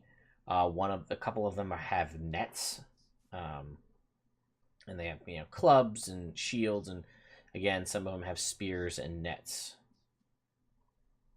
They don't see you, and they're just walking. They seem to be like looking and observing, like and then they're making their way through the ravine. should we get Where on? did the snake noise came from? Their tails dragging through the sand. Cute. Well, God, we should probably just let him go. Okay. That's the tactical decision. Yeah. They're I'm just gonna living channel- their lives. I'm gonna channel Dylan and let as many people live. It's gonna Yeah, be- oh, that's true. Okay, let's just wait for them to pass and go. Okay. They make their way past, and you guys continue on past them. Man, Also, for someone who wants to fight, you sure should avoid the fight. Well, it's, what would a real soldier like? I don't know. We don't know anything about these people. They could be good guys. Like, I don't Their want to god murder wants people. to eat the world. No, these are lizard folk. We don't know anything about their I god. thought these were UNT. Okay, No. never mind, I wasn't paying attention. yeah. There you go. Thank you, Katie, for focusing. Celeste, you also have a reroll of a natural 1. Woo! Thank you. So that is. Does that carry over? They all carry over. Yay! So again, as a reminder, you also have another fate die, Celeste, one from Katie as well. Mhm. Yeah. So I you have 2 fate die and 1 luck reroll. Yes, I correct. better love you fuck some shit all. up. You're amazing. So again, the But- way those work is those will carry over. You can stack up as many as you want on a player or the DM. And you can use flint bucks, which is the chat currency, or you can, if you so choose, you can donate IRL money to do that. Also, donations of IRL money give you flint bucks at a rate of 15 flint bucks per dollar donated, so you can double up and get as Plus, crazy as you want. side note, if you have Amazon Prime, I totally clicked the biddies to buy more, and there was a deal for 500 for 99 cents. Well, So there that you was go. nuts. Also, again, if you have Amazon Prime, you can subscribe, or Twitch Prime, to one channel of your choosing, and if you haven't subbed to your subs, get 1,000 flint bucks. So 20 bees. that's right. Yeah. So that's that. Anyway, you guys on the 4th day out here, you guys have made your way to you kind of come towards this this settlement, or this ruin of some kind, following these tracks, and it seems as though you may have found where Varram has made his way to. Okay. So there is a bit of some sort of camp, or perhaps slightly ruined Thank you. settlement or town or something that is seemingly in disrepair, nestled in a canyon between 2 bluffs. You can see some ruined structures, and you can see an entrance to some sort of I don't know, some larger structure of some kind. Is it built into the side of a mountain, or like, is it like a? You know, What you can we think, see about this structure? Is it above ground, below ground, in a hill? Let's see. You would think that they would give me that information, Yeah. but they don't. Let's see. This seems like ideal box text. It also tells you like flat out right up front the name of the tomb, and it's like you wouldn't know that. Okay, well, you just said the T word. So I did say. Well, that's okay. I said tomb because it tells like when it's like when they approach, read this, and it's like the entrance to so and so's tomb, and it's like, oh, how did they know that? So let me see if this will work here. This map that I've got set up. We'll find out in a sec. If not, this whole row 20 thing has been for naught. I hope it's not. It's okay. You valiantly tried, and we respect you and appreciate it. Okay, let's throw that over there. Then So there's a bust ass camp outside this place, and then there's an entrance to a tomb in front of us. all right. So your roll 20 should have changed. Do you guys see anything, or do you just see black? I see black. Oh, I see black. Oh, no, I see something. Wait, maybe if I zoom out. I see a war turtle. Okay. Do you see a war turtle on black, or I see Yes. nothing. But I see the camp. you do see the camp? I do see the camp. Okay, so that worked to a degree for some reason. And Katie, you don't see anything, Nope. and you've zoomed all the. Did you scroll down? Everything, yep. Really? Mm-hmm. Really, really. This would be a really shitty joke. I agree. Let me just click a couple things here. Sorry, guys. Shift plus click and hold should make their site to spot. Yeah, that's. Yeah, it's to see. Yeah, it's the roll20 command. If it doesn't work, it doesn't work, and that's fine. Oh, hang on. I don't know what the hell happened there. Let's try this. Katie, give me 1 sec. Okay. Apparently, when I gave you control of this token, it didn't actually give you control of this token. So That's Celeste, you cool. should see the camp, right? Uh-huh. Okay. And then everything else is darkness all around it. All right. Yeah. So that's just because that's throwing light.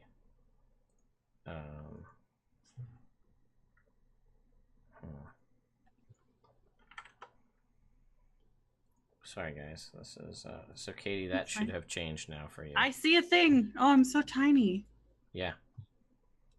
Remember how I told you they love to be like, oh hey, you guys should use all these maps that have 20-foot blocks. So that's that. So Celeste, you can only see just where that light is with the camp, yeah? Correct. Alright, let's try that. Does that change anything? No. Alright, whatever. We're gonna just do this because this is easier. Paint me a picture with your words, Ted. I will, but I'll also paint you a picture with a map. Okay. If I just do this, it should work. Oh, look, I see more stuff. Yeah, that should do it. Oh, yay, I see it. Oh, look at you. You're so cute. Little war turtle. My little war turtle? Yeah. Leo the war turtle. And you guys are gonna see the map in a second too, anyway. So, Neat. here we go. So, although you guys are gonna have a little broken immersion here. Also, the map, the image. We can see the whole map now. Great. Yeah, on the. That is a big ass camp thing. No, I think that's the tomb on the inside. All right. Oh, this is just all over the place. So we're gonna go back to this because it's not letting me focus. it's cool how everything changes. Yeah. So, okay. So you guys arrive in this camp, and there is dilapidated structures and let's see. Man, this is really poorly done. Guys, make me a perception check. Sure thing. 18 plus 3 plus 8. 1,000,000. Like 12. Like 12. And a million. Plus 2. 14 for you. 14. Can my cat just do it instead? Sure, why not? He's got way better perception than I do. Go for Wingman, it. fly. Go for it. That's okay. I mean, I'll live with my 14. Okay. That's fine. You guys look around and you can kind of see that throughout here there's not really a whole lot of anything of note out here. There are those statues that you guys can kind of see out front, which I'll get to those in a second. But at this point, I'm going to say, because they poorly described it earlier, that as you guys are coming in, you get a sending, or Odella gets a sending message, because she gave the sending stones to someone in the Harpers. Leosin. Yeah, to Leosin, and he will basically say, let's see, we got 25 words here. Varram seeking Tomb of Diderius. It's 5. Magic divination pool. Locate lost mask? Question mark.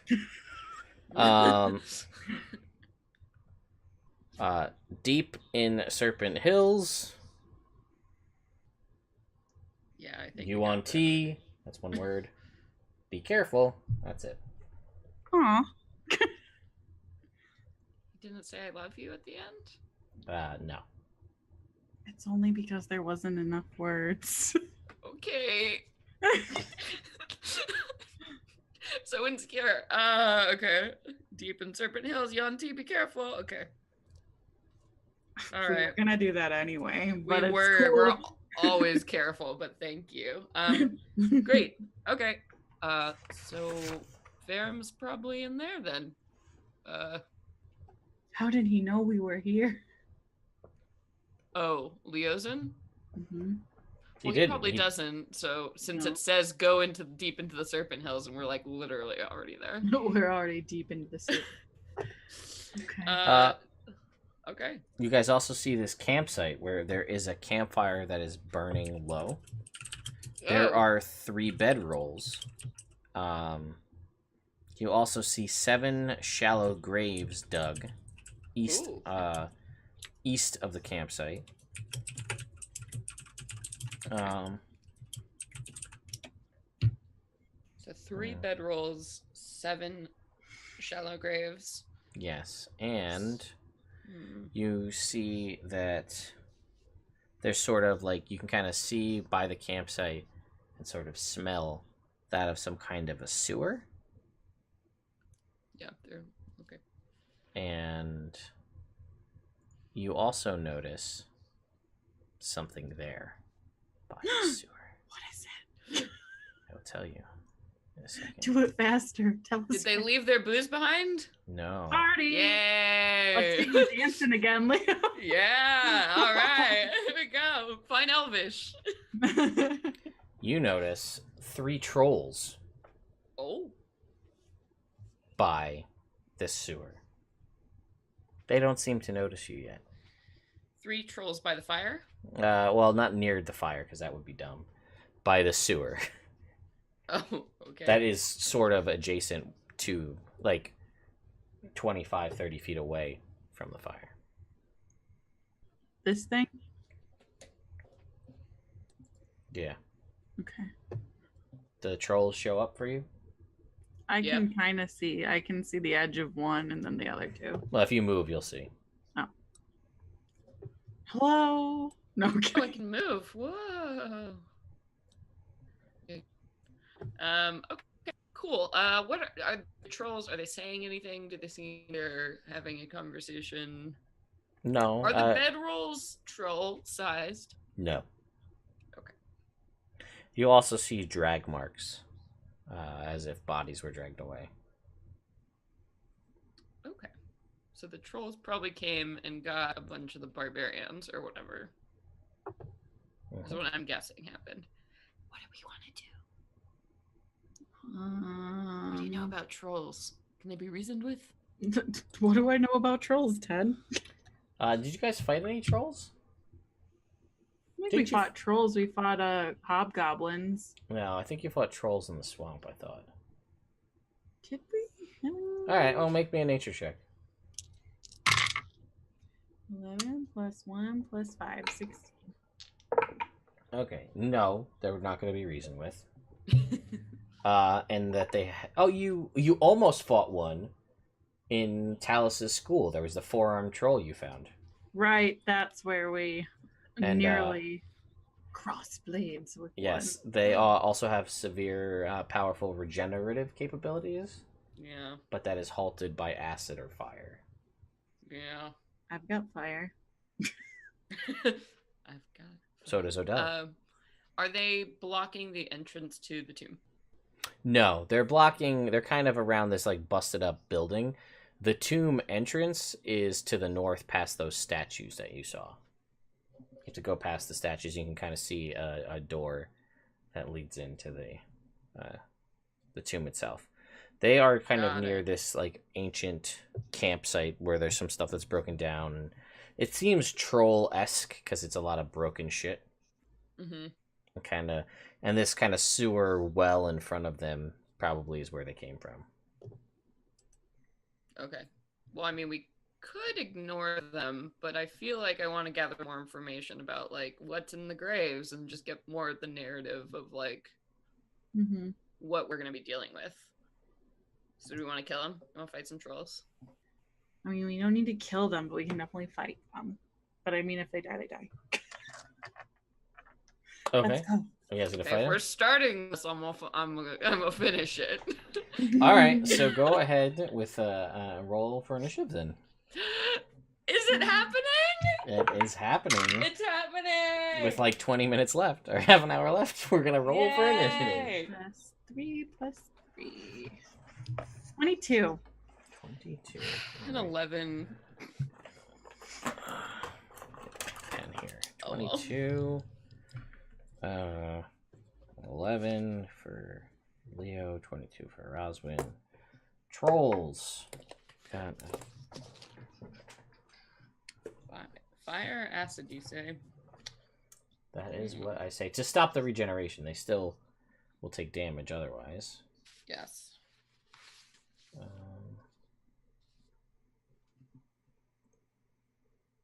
this is the worst. We're just gonna use the books. It's bad when the digital. Are these 5-foot squares, Ted? The ones that you can move in, yeah, are 5 foot. Wait, 1, 2. So you can see, because there's like the larger squares were what the map were, but they were 10-foot squares. So the troll has a 15. And then we've got Odella, who has a 18. All right, Roswin, you are up first. I'm going to move forward. Okay. And You do I'm so. going to... Can I flame spear over here and then get both of them because it's anyone within a 5-foot bit?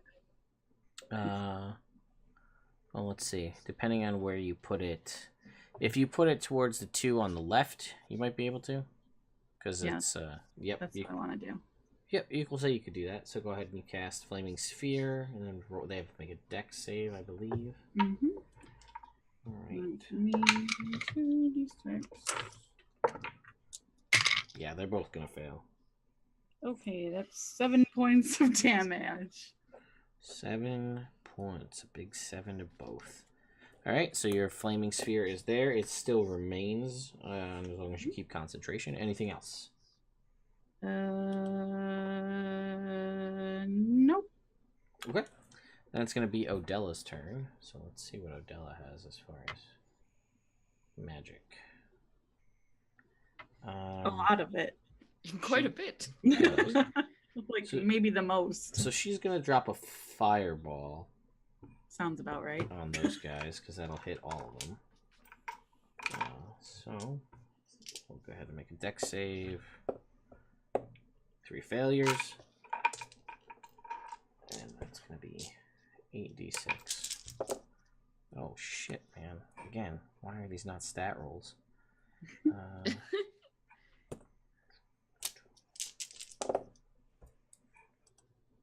35 points of fire damage. Hell yeah, that's my girl. To the 3 trolls. 35. And you can see that they are now, like, screaming in pain as fire is their enemy. So they are not...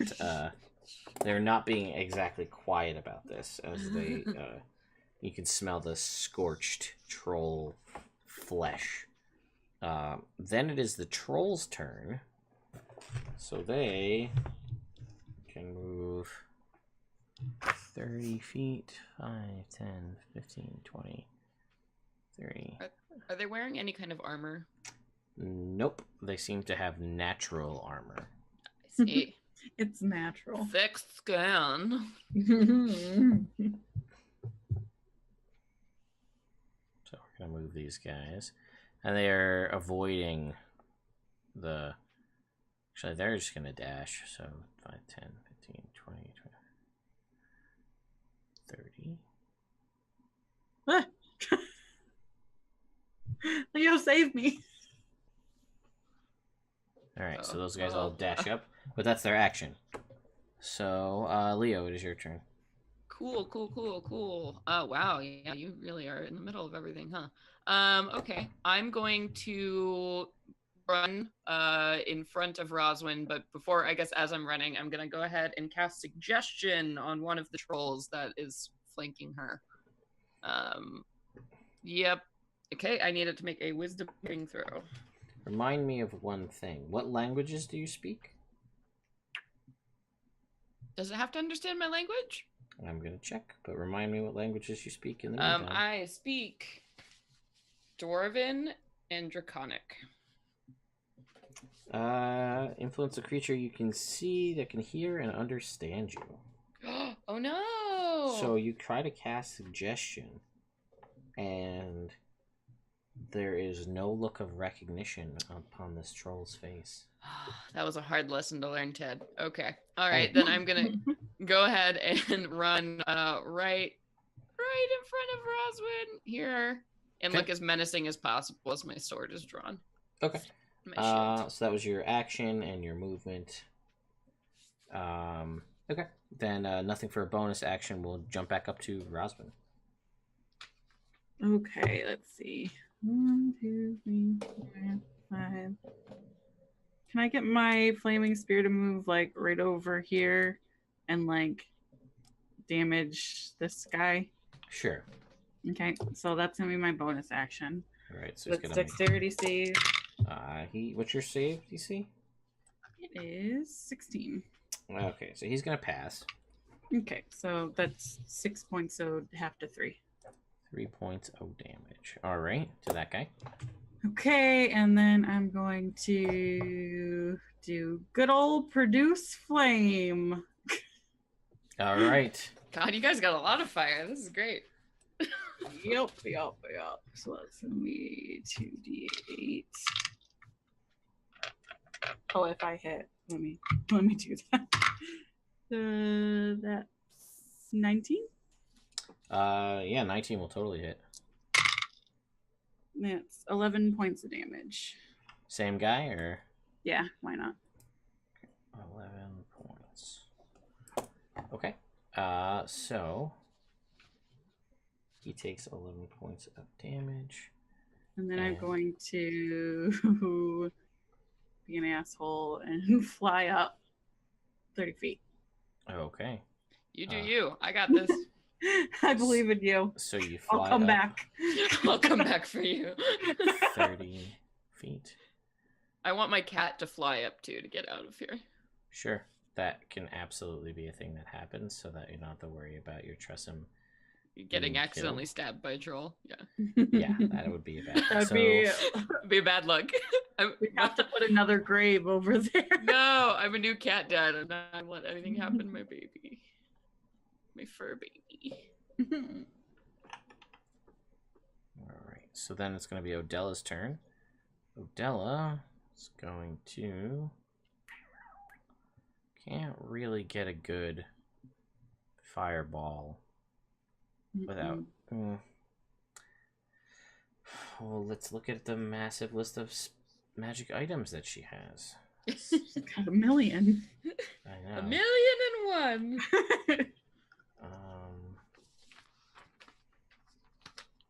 And we'll say, let's see. She'll activate her wand of magic missiles.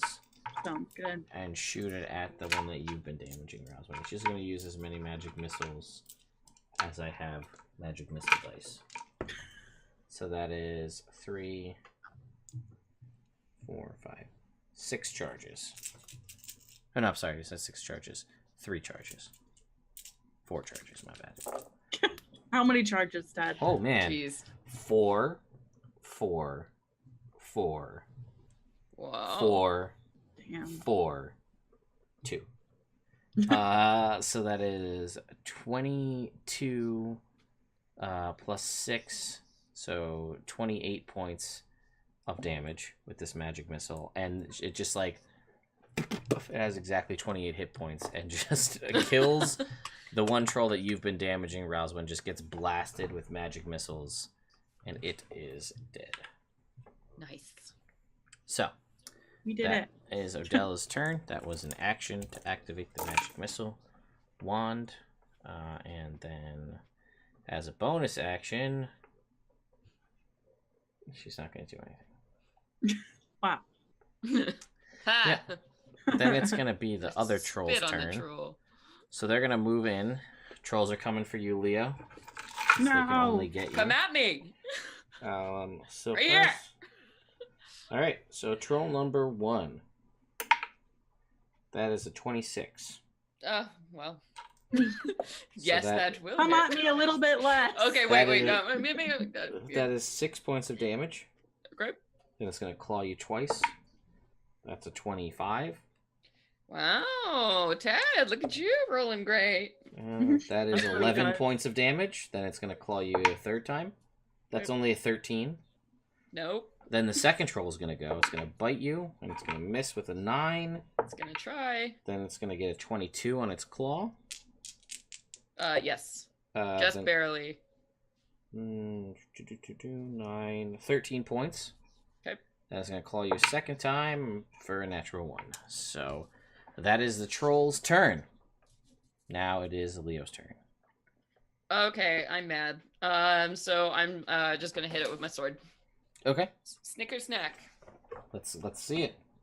Okay, that'll be a 24 to hit.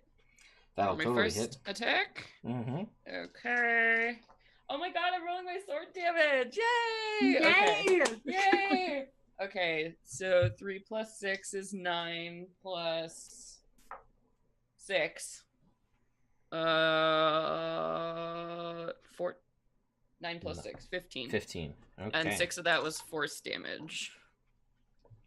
As my Okay. orange blade. And then I'm gonna hit it again with my second attack. Okay. Let's see what you got. Okay, so that'll be a 20, not natural. That'll hit. Okay, and then yeah, Leo, go Leo, I love you. Okay, 9 plus 5, so 14 more, and the 5 was force damage, if that matters. It does not. So 14 points. Okay. So that is Leo's turn. I take it, yeah. Yep.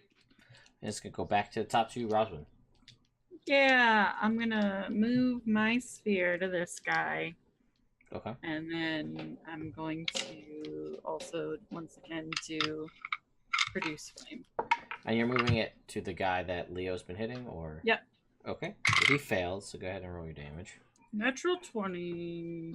Well, roll your flaming sphere I damage know. too. I know. I just got it. Let me be excited about that one. That's 3 points of big old damage. All right, and then the nat 20.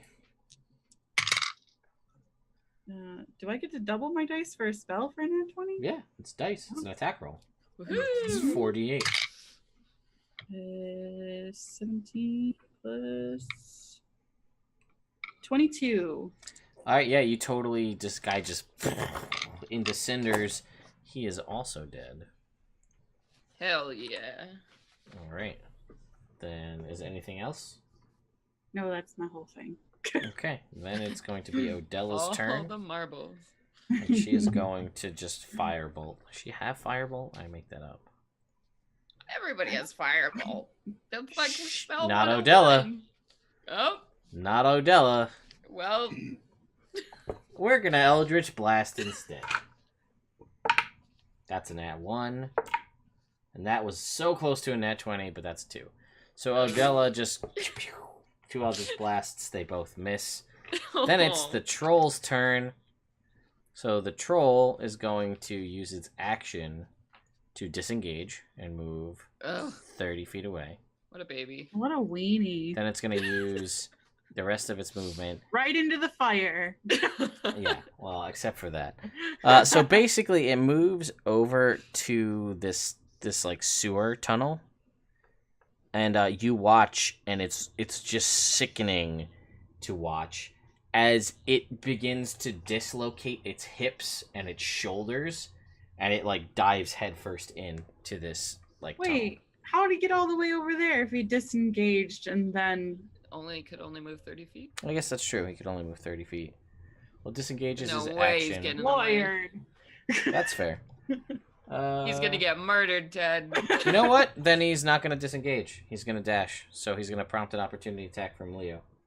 Hell yeah. Okay. Okay. So, point of order. As a warcaster, I can use a spell as on an Yeah, attack it doesn't have to be an opportunity. attack. You can make it. You can cast a spell.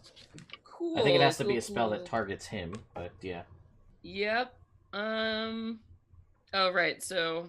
Okay. I think I could be making that up. Yeah. No, I believe that's true. Okay. Okay. Well, either way. All right. I'm going to go ahead and cast Phantasmal Force on him. So go ahead and make an intelligence saving throw for me. So that's a -1. What? His save is a -1. Okay. All right. So he completely believes that there is a wall in front of him that he cannot bypass at all, and he firmly believes that is there. Okay. Yeah. Let me see. He's not very intelligent, so he probably does believe that. So. Yeah. If he failed his save, then he absolutely believes it.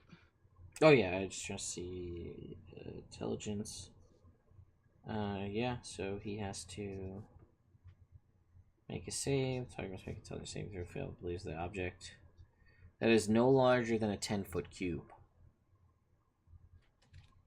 Then he is trapped in walls in a 10-foot cube. Fair enough. He's He's the in a only box. Appears around him. One, he's the only one who can see it. Yep. Um. Troll in a box. Yep. Troll in a box. Troll in a box. Okay. Then that is, and he doesn't go anywhere. He's stuck in a box. Yep. Then it's gonna go to, that was a troll. Glad we don't have to watch him dislocate his body. Then it is. know. Then it is Nasty. Leo's turn. Okay, sweet. Great. So I suppose. Well, it's concentration. So if I. As long as you don't cast another concentration spell, you'll be fine. Yeah. So I can run over there and still attack him. He still believe he's in the box. Correct. Yeah. Okay. All right. Great. I'm gonna run over there with my sword. Okay. Oop, that's a 10 on the first one. Definitely Well, not that's gonna gonna do it. miss. Yeah. Okay, and then my second one. Okay, 27. Yes, that will definitely hit. And let's see. Okay.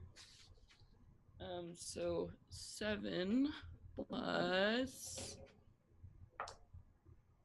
4, so 11 Okay. 11, damage. 11 points. All to the right. troll in the box. Troll in a box. So he's actually over here. And I'm just gonna back up out of his range in case he blindly. I don't know. Well, let me Wait, see. is he back over here now? Well, he didn't get to move because she Put 'em in Oh, a okay. box. She's got it right there. Okay, gotcha. Yeah, no, it technically can't Do see it. you because Yeah, it sees a attack of box. Right. So it can't provoke attacks of opportunity because it has to be able to see you to do that. Okay, so then it's gonna go back to Rosman. I'm going to bring my spear over to him, Okay. and I'm going to do the same old song and dance. That's 28. All right. He's gonna fail the save for the flaming sphere. That's 7 points for the flaming spear, and that is 11 points for reduce flame. 11 points. Mhm. Okay. Then it's gonna go to Adela. Eldritch Blast. Natural 1. Eldritch Blast. 7. She's doing great. Jesus Christ. I'm sorry. It's probably more than that. It's probably like 13, but that still misses. So now it's the troll's turn. So the troll's gonna use his action to make an investigation check That's fair. to see. What's your spell save DC? 15. Okay. So I need at least a 17 or higher to even attempt to make this on this die roll. Don't do it. Nope, that's a -1. Yeah. So he's stuck in a box. And that was his. I almost feel bad, but I don't. Well, yeah, I mean, he can't Almost move because he feels like he's trapped in the box, so he won't. That must be rough. Let's kill him. Yeah, let's put him out of his misery. Yeah, so no, he's still inside the box. So that is the end of his turn. Leo, Cool. I hit it. go for it. Okay, 16. Yes, that hits. Okay. 14 damage on my first one. Okay, Okay, and then 18 to hit again. that hits. Okay, so then it'll be 15 damage on the second one. Okay. So, with that, you sever its leg, and it dies. Womp womp. Yay! First combat! And then I assume you just roll a flaming sphere over it, and then they're all burnt to a crisp and dead. No, I want to investigate their body. Okay. Also, do you think after I do this, do you want me to ritual detect magic for when we go in there? Probably wise. Okay. Point of fact, you just as a reminder, if you ritual have detect magic, that's concentration, so you will not be able to do your every turn guidance, because guidance is also concentration. Oh. Just a reminder for you. Oh. So there are little nuances to the guidance all the time check. I'm just letting you know. I think that detecting magic is more important for going into this. That is fair. So you inspect their bodies, and they are trolls. They're green. They're ugly. They got some kind of thick hide to them, and they're like seemingly wet. Well, like even though they're not in water, they're seemingly wet. Ew, he's moist. Yeah, Yes, they are moist. Moist is the right word to describe them. They're all quite moist. Great. I want to look at the graves. Okay. So you go and inspect these graves, and they do seem to be hastily dug. And what you could just posit that they're relatively shallow. Okay. Kind of want to scrape aside. I want to see who's buried in it. Okay. So you take a few minutes and you scrape aside who's buried and try to figure this out, and it seems to be a human of some kind. Is it barbarian-esque?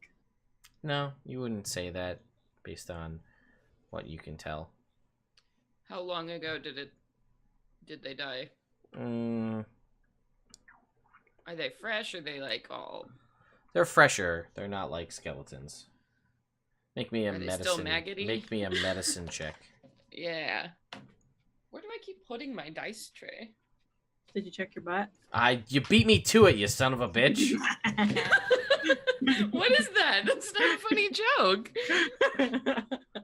God. Okay. So let's see. A 12 plus. Do I have anything in that? I mean, you would have. 14. I was gonna say you'd have at least your. At least 2. Yeah. Yeah. 14. Yeah, they're still a bit maggoty. Maggoty. Ooh. Maggot So wrong. you think that they are, maybe a week, 2 weeks, maybe a little bit longer, a little bit less. It's hard to say. Okay. We should bury these troll bodies because one time we didn't bury some bodies. And then they came back as zombie trolls. No, and then they alerted everybody that there was trouble because they found bodies. Oh, well, we could just incinerate them, right? Dust them into the. Let's put them into the fire. Give them a little fireball. That'll take a really long time. I'm happy to drag the body somewhere like under an overhang or a piece of pillar or something. Just throw them in with the other body. Hide the bodies. That is definitely a thing you could do if you wanted. So you take some time and you hide the bodies. Okay. So, now you guys can see up top. There's these them as you explore around. You don't really find anything too crazy. It just seems to pretty much decrepit old ruins of some civilization that's been gone. Is there anything heavy that we can put over the sewer in case there's more? There's some like broken pieces of building and chunks of stone. You could probably do that. Or do we want to go into the sewer? No, I don't. As you get closer, there's absolutely no way you could get into the sewer normally. It's too small for a human to get into. But you imagine if you had some sort of weird ability to dislocate parts of your body, you could squeeze inside. I've known girls like that. Okay, then I think we should just go in to the tomb. Any more clues, basically, like around the campsite? Anything to give indication of who might have been here? Or is it really just... Can I make a general investigation? Sure. Okay. Guidance. I just don't want to miss anything. 4. Okay. Nice. 8, wow, 10. Okay. So with that, that'll be 16. Okay. So as you look around, you can see that the entrance to the tomb stands into this large plaza. The remains of a fountain are little more than a stone circle set around a crumbling hole in the ground, leading to a deep well, which you know. 2 stone statues stand in the courtyard, rising 20 feet high. Behind them, a 40-foot-high edifice is carved into the cliffside, dominated by reliefs carved with strange, otherworldly scenes. So that's sort of the only thing that looks off to you is the scene as well as these statues. Everything else seems just in disrepair. What's up with the statues? Okay, so the statues, let's see. The left-hand statue is a bearded male wearing exotic clothes, but its face is smashed beyond recognition. It holds a balance in its right hand and a cudgel at its side, its left hand raised as if in warning. Its left hand raised? Yes. As in warning? The colossus to the right of the entrance is a young human male wearing similarly exotic clothing. The left half of its head cracked off and lying at its feet. The statue holds a shepherd's crook in its left hand and a sword at its waist, its right hand raised in warning as well.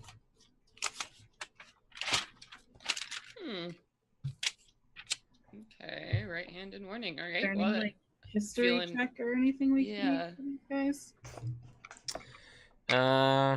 Sure, you can try, but... Ooh, that sucks. 7 plus 4 is 11 plus 2, 13. Doesn't really seem like anything that jets out in your brain. you know that there's this Diderius character. Although you're not really too sure about that. So this could just be some sort of I don't know, like a edifice or a warning, but it also could be something like, oh, this is him, and he's put this up to spook people. You don't know. Right. What's up with the carvings? What are the pictures of? Okay, so the relief card scenes around the entrance depict things. Let's see. Oh boy, that's wonderful. I hate this. I hate every bit about this. So anyway, but first of all, the crypt entrance, or the entrance to the tomb, rather, crypt, whatever you want to call it, is 30 feet high. Up a stone stairwell. And you see all sorts of wonky stuff. You see this large, seemingly rectangular building or tower of something that comes eventually to a gradual point that has some sort of large circular face to it, which I guess sort of looks like a sundial, as if it has hands on it. Does the structure look like a pyramid? No, it looks like a rectangular large tower. Obelisk in nature. You see a strange creature. It's towering over cowering civilians. This large hulking creature has immense wings jutting from its back, and a large muscular torso and strong arms, but a weird large eyes and a sort of octopus squid-like mouth with tentacles coming down from it. Ooh. And people are terrified and just in fear of this large creature. Cthulhu? That's what, I mean, you don't know that, but yeah. Leo doesn't know that, but Celeste does. So you see that. What? Let's see. What's over here? What's over where? It looks like a bookcase in the picture.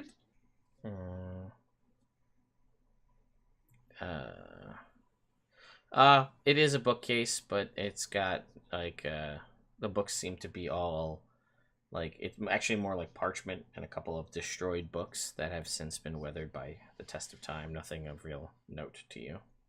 Man, if only we had mending. Let's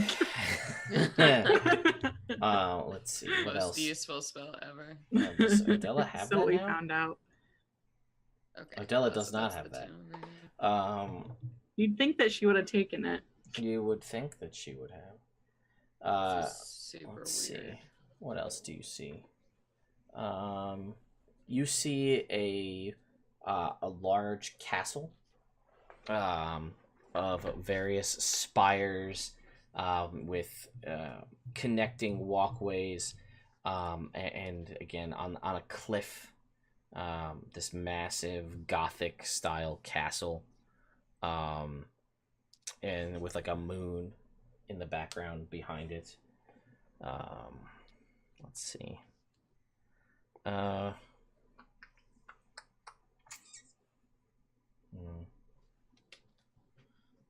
Okay. Yeah. This is a lot of Alright. shit. Yeah, a lot of weird shit. Okay. Well, I guess let's go in. This means nothing to me. Fair. I'm wiping troll blood off of my sword. I'm going to send 2 Fey heals your way. So you Oh, get sweet. back. Ooh. That is a 64, so 10. Nice. And 2 temporary hit points. Sweet. Okay. Okay. So as you guys begin to approach the entrance, as you approach the statues, you hear the sudden sound of grinding stone. The Colossus figures turn their massive heads, their shattered features staring down at you. Two voices issue forth in unison, booming out as though erupting from deep within the earth. Halt! You come before Diderius, Ether Walker and conduit of clairvoyance.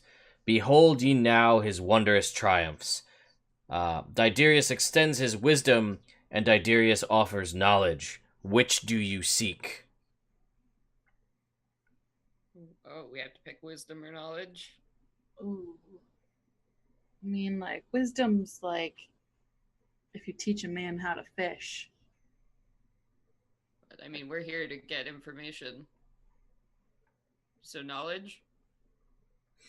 I don't Okay. care. So you say knowledge? Do you say knowledge? I think Leo says that exactly.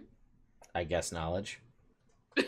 Well, we're here for information. So if I have to pick knowledge. All right. So the statues will echo back to you. Diderius shall grant you what you seek, but only if you heed him and continue to show him proper respect.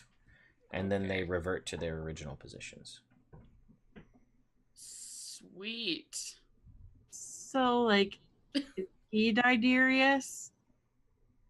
I don't know. Do you think I should make him a flower crown? Well, there's two of them. We don't want one to get jealous. I can make 2 flower crowns.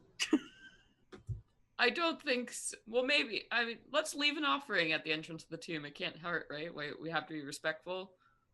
All right. I would like to bow respectfully to both of the statues. Okay, you do. And then, yeah, maybe you want to leave some flowers for him. I will leave flowers and I will take my book of knowledge and give it to them as well. Because that seems like a good offering. The Book of Bird Knowledge? Yeah, the one. What will you do without it? Okay. So, you do so. And then what? Go into the temple. I'm going to say, okay, we're going to go in now if it's okay. If it's not, just tell us. But if not... You don't see any response. We're going to go right, we're in. gonna... Okay. Sure, maybe take our shoes off before we go? I mean, I prefer being barefoot. No, I'm not taking my shoes off. Oh, it was a joke. I knew that. All right, so you guys move up toward that. You guys can see, right? Mm-hmm. I Yeah. can see the opening. Okay, so when you guys are here, you can kind of see there's a door ahead of you. So the tomb, you can kind of see that there are potentially there are a bunch of alcoves here that you recognize as like in this kind of antechamber funeral like niches where people would possibly put offerings or things of that nature, but they all seem to be completely looted and there's basically nothing in here, just like leftover bits of bones and nothing too crazy. Not respecting anybody up in here. Yeah. And at the far end of this chamber, a stone door hangs ajar. Marks on that door indicate that it was forced open. Okay. Altars are bare and stone door forced open. Okay. Should we leave them presents? Let's fill the alcoves back up. More flowers and 10 gold. One for each. Mm-hmm. All right, you do that, and then make our way to the broke ass doors. I knock on it even though it's broken. Yeah, it's sort of like it falls off the hinges. Oh no! Oh, Leo, like pick it up and like put it against. Okay, I use my outrageous strength to kind of put the door back. Just lean it like it's fine. Perfect. All right, let's see. If Nobody will notice. This is great. This is how we found it. Mm-hmm. Mm-hmm. Really wish I had mending. Let me just scroll up so the chat can actually see where you guys are. Okay. So, Oops, that's this one. Wrong screen. There we go. So, you guys enter into this room. 6 statues stand here, all of cowled wizards leaning on staffs, their faces obscured by deep hoods. The hollows of these hoods are almost supernaturally dark. Let's see. You, Leo, when you enter into this hallway, are struck by a sudden thought. That doesn't happen to me a lot. Some secrets are not meant for mortal minds to know. Look away from the darkness in which such knowledge hides. I don't know how I know this, but I don't think we should look into their eyes. Some secrets were meant to be unknown. That's really deep of you, Leo. It's okay. I didn't think of it. Oh, that makes sense. Okay. I walk straight through and I don't look into their hoods or anything. Okay. You guys walk past the 6 rows of statues, not looking at it. I do tunnel vision. Okay. And I also tell my cat not to look. Okay. And Aldella will tell Midnight not to look, or yeah, I guess. Well, if Crazy Eyes is, we have a real problem. Yeah, thankfully you guys didn't bring Crazy Eyes with you. Oh God. Oh God. He can't help it. It's not his fault. He was born this way.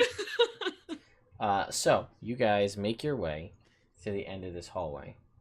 And you can see that there is another door that leads. This one does not appear to be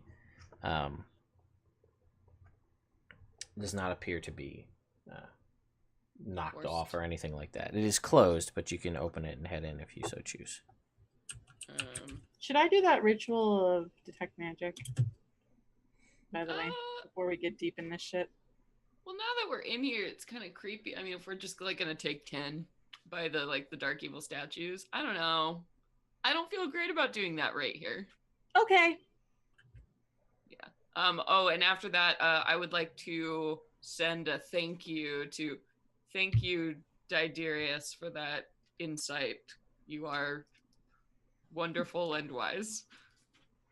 Okay. You don't get any response, but you feel good about yourself. Okay. Do you guys head through the door? Mm-hmm. Yeah. Okay, so you guys head through the door into the Should next... we like check for trap? That's not really a thing in 5th edition. It totally is if you want to. Yeah, I'll try to do that. You can make me an investigation check. Guidance. Okay. Okay. See, if you had detect magic, you would have just lost it. What? No, if she had detect magic up, she just cast guidance on you. She would have dropped detect magic. Oh, yeah, see, okay. A 15 plus 4. Plus 4. Whoa, a 19. Okay, so the door does not seem to be trapped. Sweet. It's good. Nice. Okay. I will open it. You guys head into this next room. This chamber is a high vaulted chamber with a dome at the top with a deep inset ledge circling the room, 10 feet wide, 15 feet high. You can see there are a couple of exits out of this room. There is a chamber that leads off to your right. There's a set of double doors at the far end of the room. And there is a door to the left. And in the word safe is written on it in chalk. In common? In common, in all capitals. Safe. You also notice that on the floor is a beautiful tile mosaic showing a knight in plate armor wielding a glowing sword against a chimera. Okay. I need you all to make perception checks. Alright. Guidance. You get 3. Okay. I get... You said perception we're doing? Yes. Not that amazing for me. I got an 18. I got a 13. Okay. Odella. Guidance. Are you okay over there, Claire? Plus 4. Hey. Hi, Claire. Katie says hi. Hey, Katie. Claire says hi, but I think you heard that. So, I did. All right, so Leo, you don't notice anything. Neither does Odella. But Roswin, you are not surprised. But the rest of you are, as the chimera made of mosaic tiles on the floor animates, lifts up off the floor, and attacks you. Good roll for initiative. What? That's awesome! Is it though? Leo gets out his sword and thinks this is awesome. Are you attacked by a floor? 12. A 12? No, they're not attacked by a floor. They're attacked by the tile mosaic of a chimera. On the floor. On the floor. Which is crazy. Alright, so Roswell, that's a 12. What'd you get, Celeste? 22. 22. Chimera has an 18.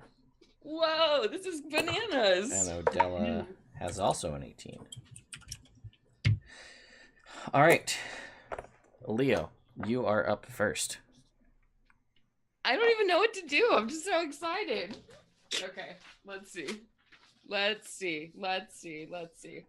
Cool. So is it flying or is it just like coming out of the floor right now? No, it is on the floor. It is not coming out of the floor.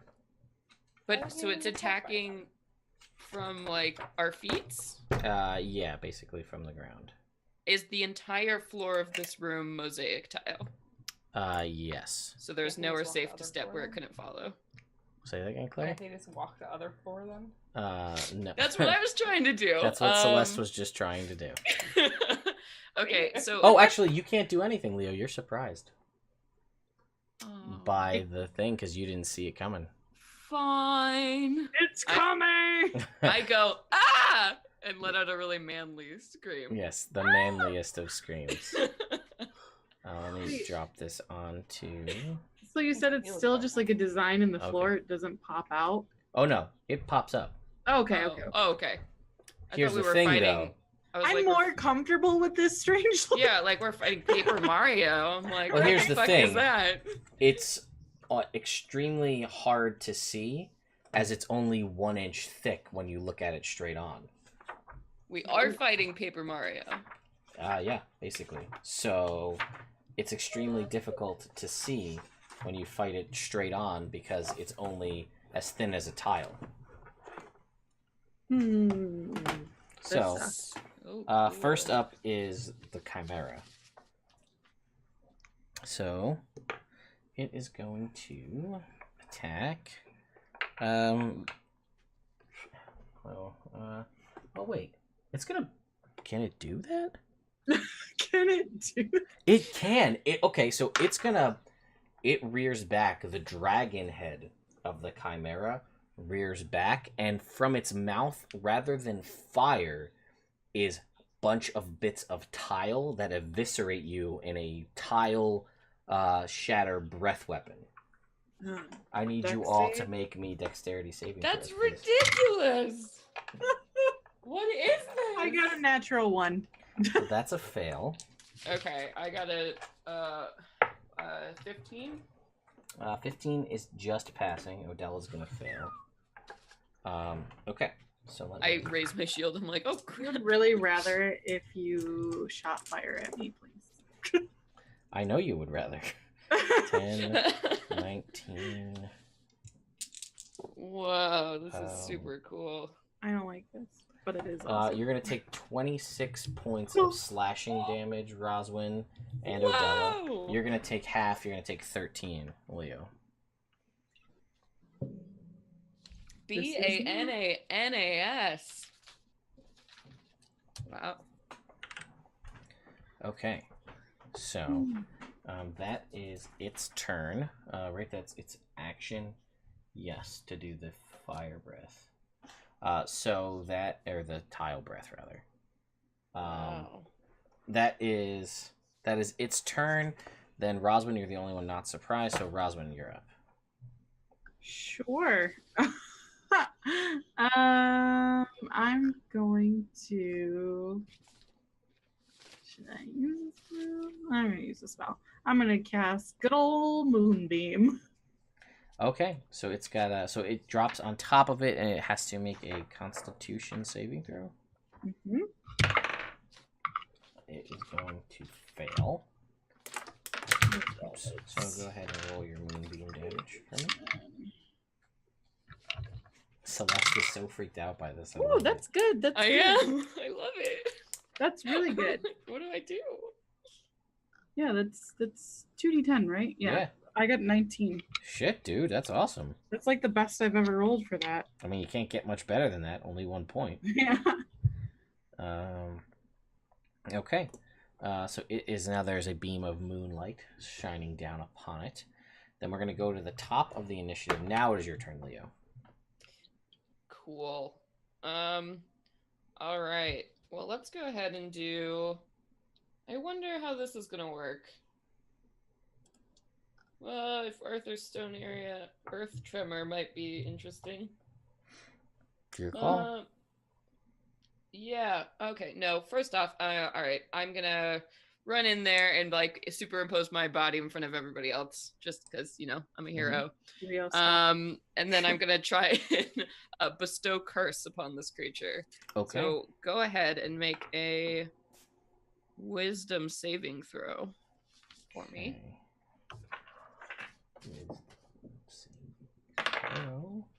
What is your save DC? 15. It is gonna pass. No, 16. lame. Super lame. So that was your action. Yep. Okay. Then I'm gonna move to. So I want to circle around the other side of it. Okay, sure. So I'm in a flanking position. You are circled around it, and so I'm in the center of the room now. All right, cool. You do that. And that's all, folks. And then it is its turn. Does it get its tile breath weapon back? It does not. So Neat. You are closest to it, and it does not have reach. So it is going to go for you, and it's going to turn, and you lose sight of it for half a second. And then you see it again as the lion mouth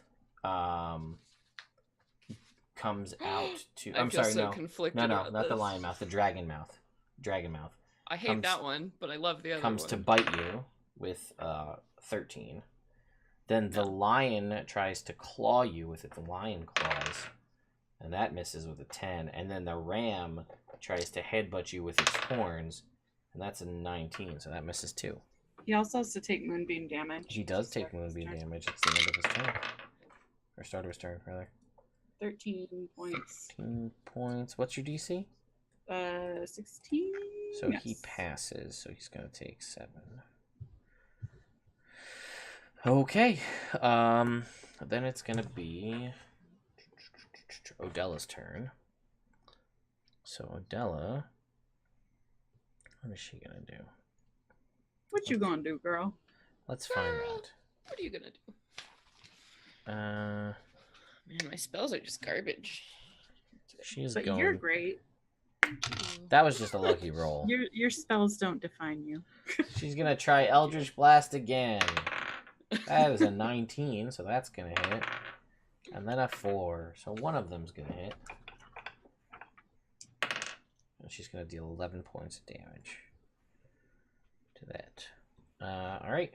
Then it's going to be Roswin. I'm not in melee, right? You are not. Okay. I'm gonna fly up 20 feet. Okay, you do What I that. do. 15 feet, that's the height of the ceiling. Oh, I'm gonna fly up 15 feet. Yep. And I'm gonna do... I guess we'll just do... Produce flame again. I don't know if it's resistant to it or what, but I'll try it. We'll see how it goes. 20. That hits. 10. 10 points of damage. And then Right? since Yeah, it's it seems to be as effective as you would expect. nice. Let's go Yeah. back to the top. Leo. Okay. All right. I'm gonna move in on this thing and just hope it keeps fighting me. So I'm gonna go ahead and cut at it with my sword. Okay, I'm going to need you to make this attack at disadvantage.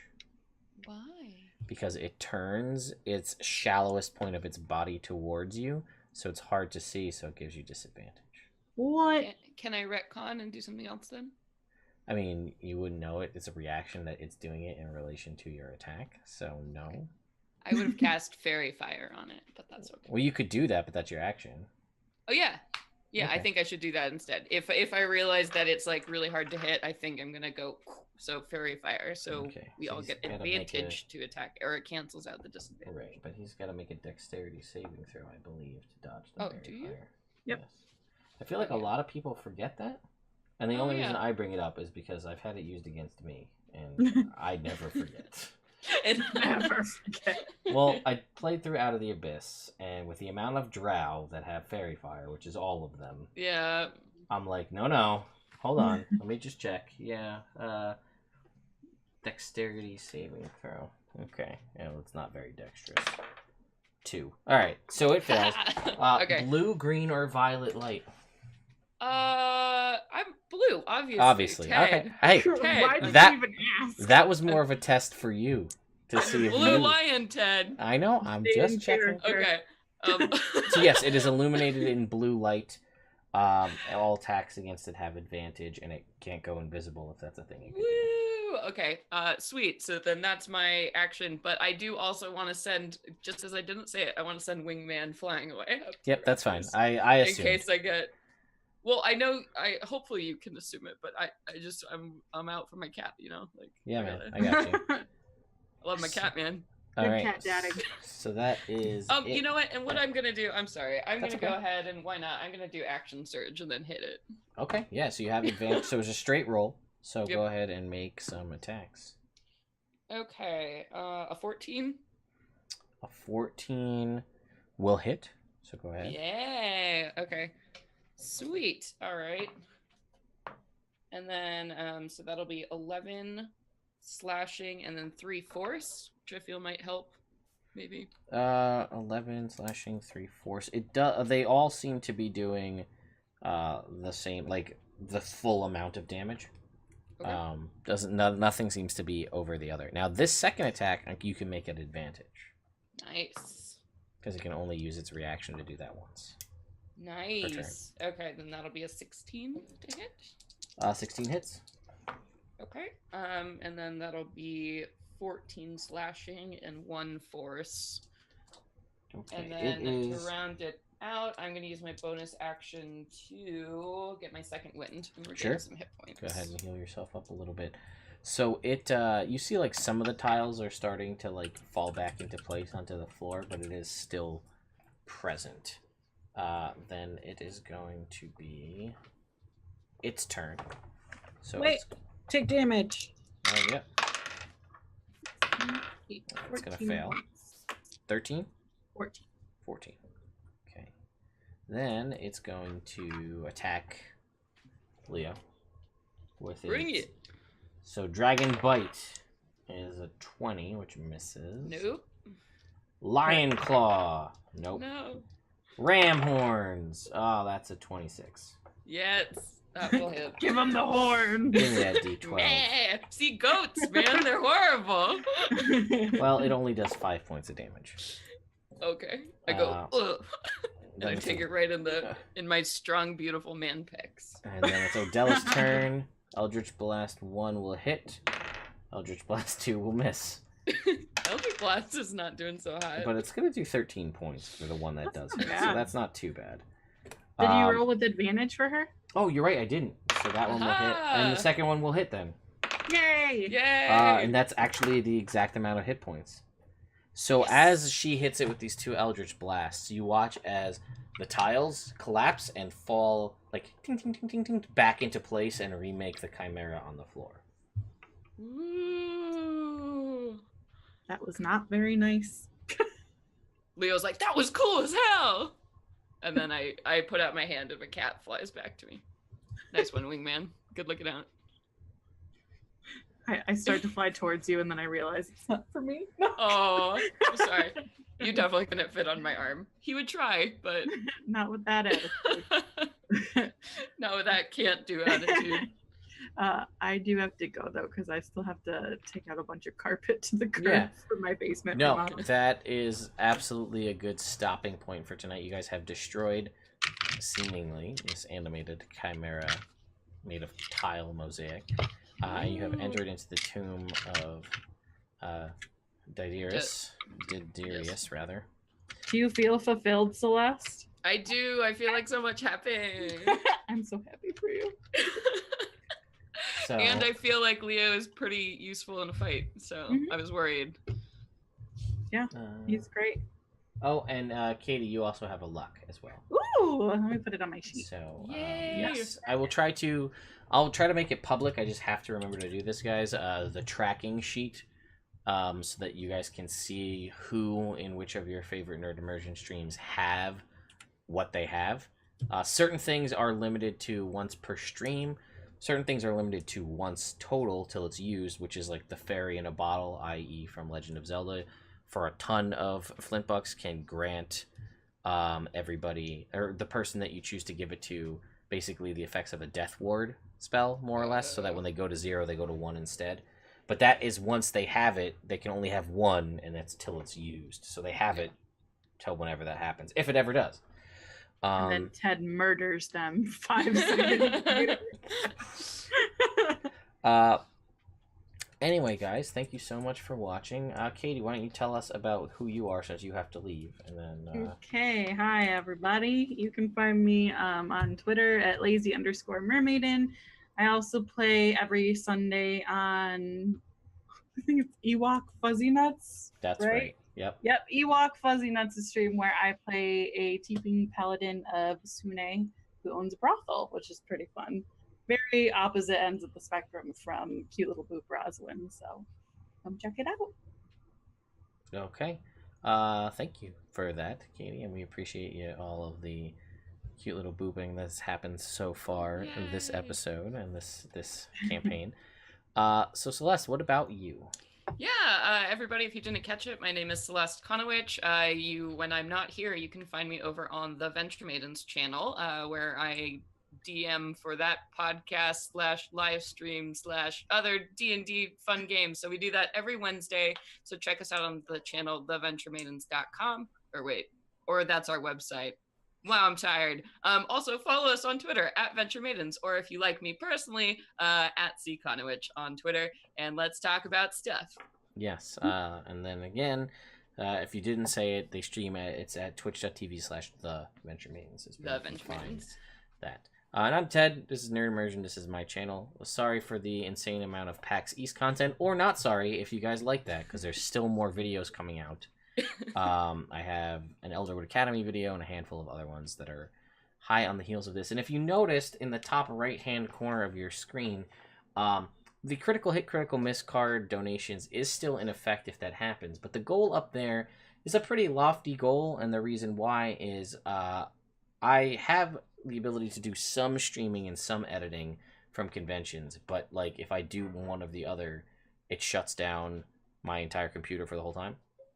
So this, if we hit this goal, will allow me to edit and stream high quality stuff from conventions, specifically Gen Con, where I will be there with Celeste and Brittany and now Bucky and Chelsea. So everybody's going to be there. It's going to be crazy times.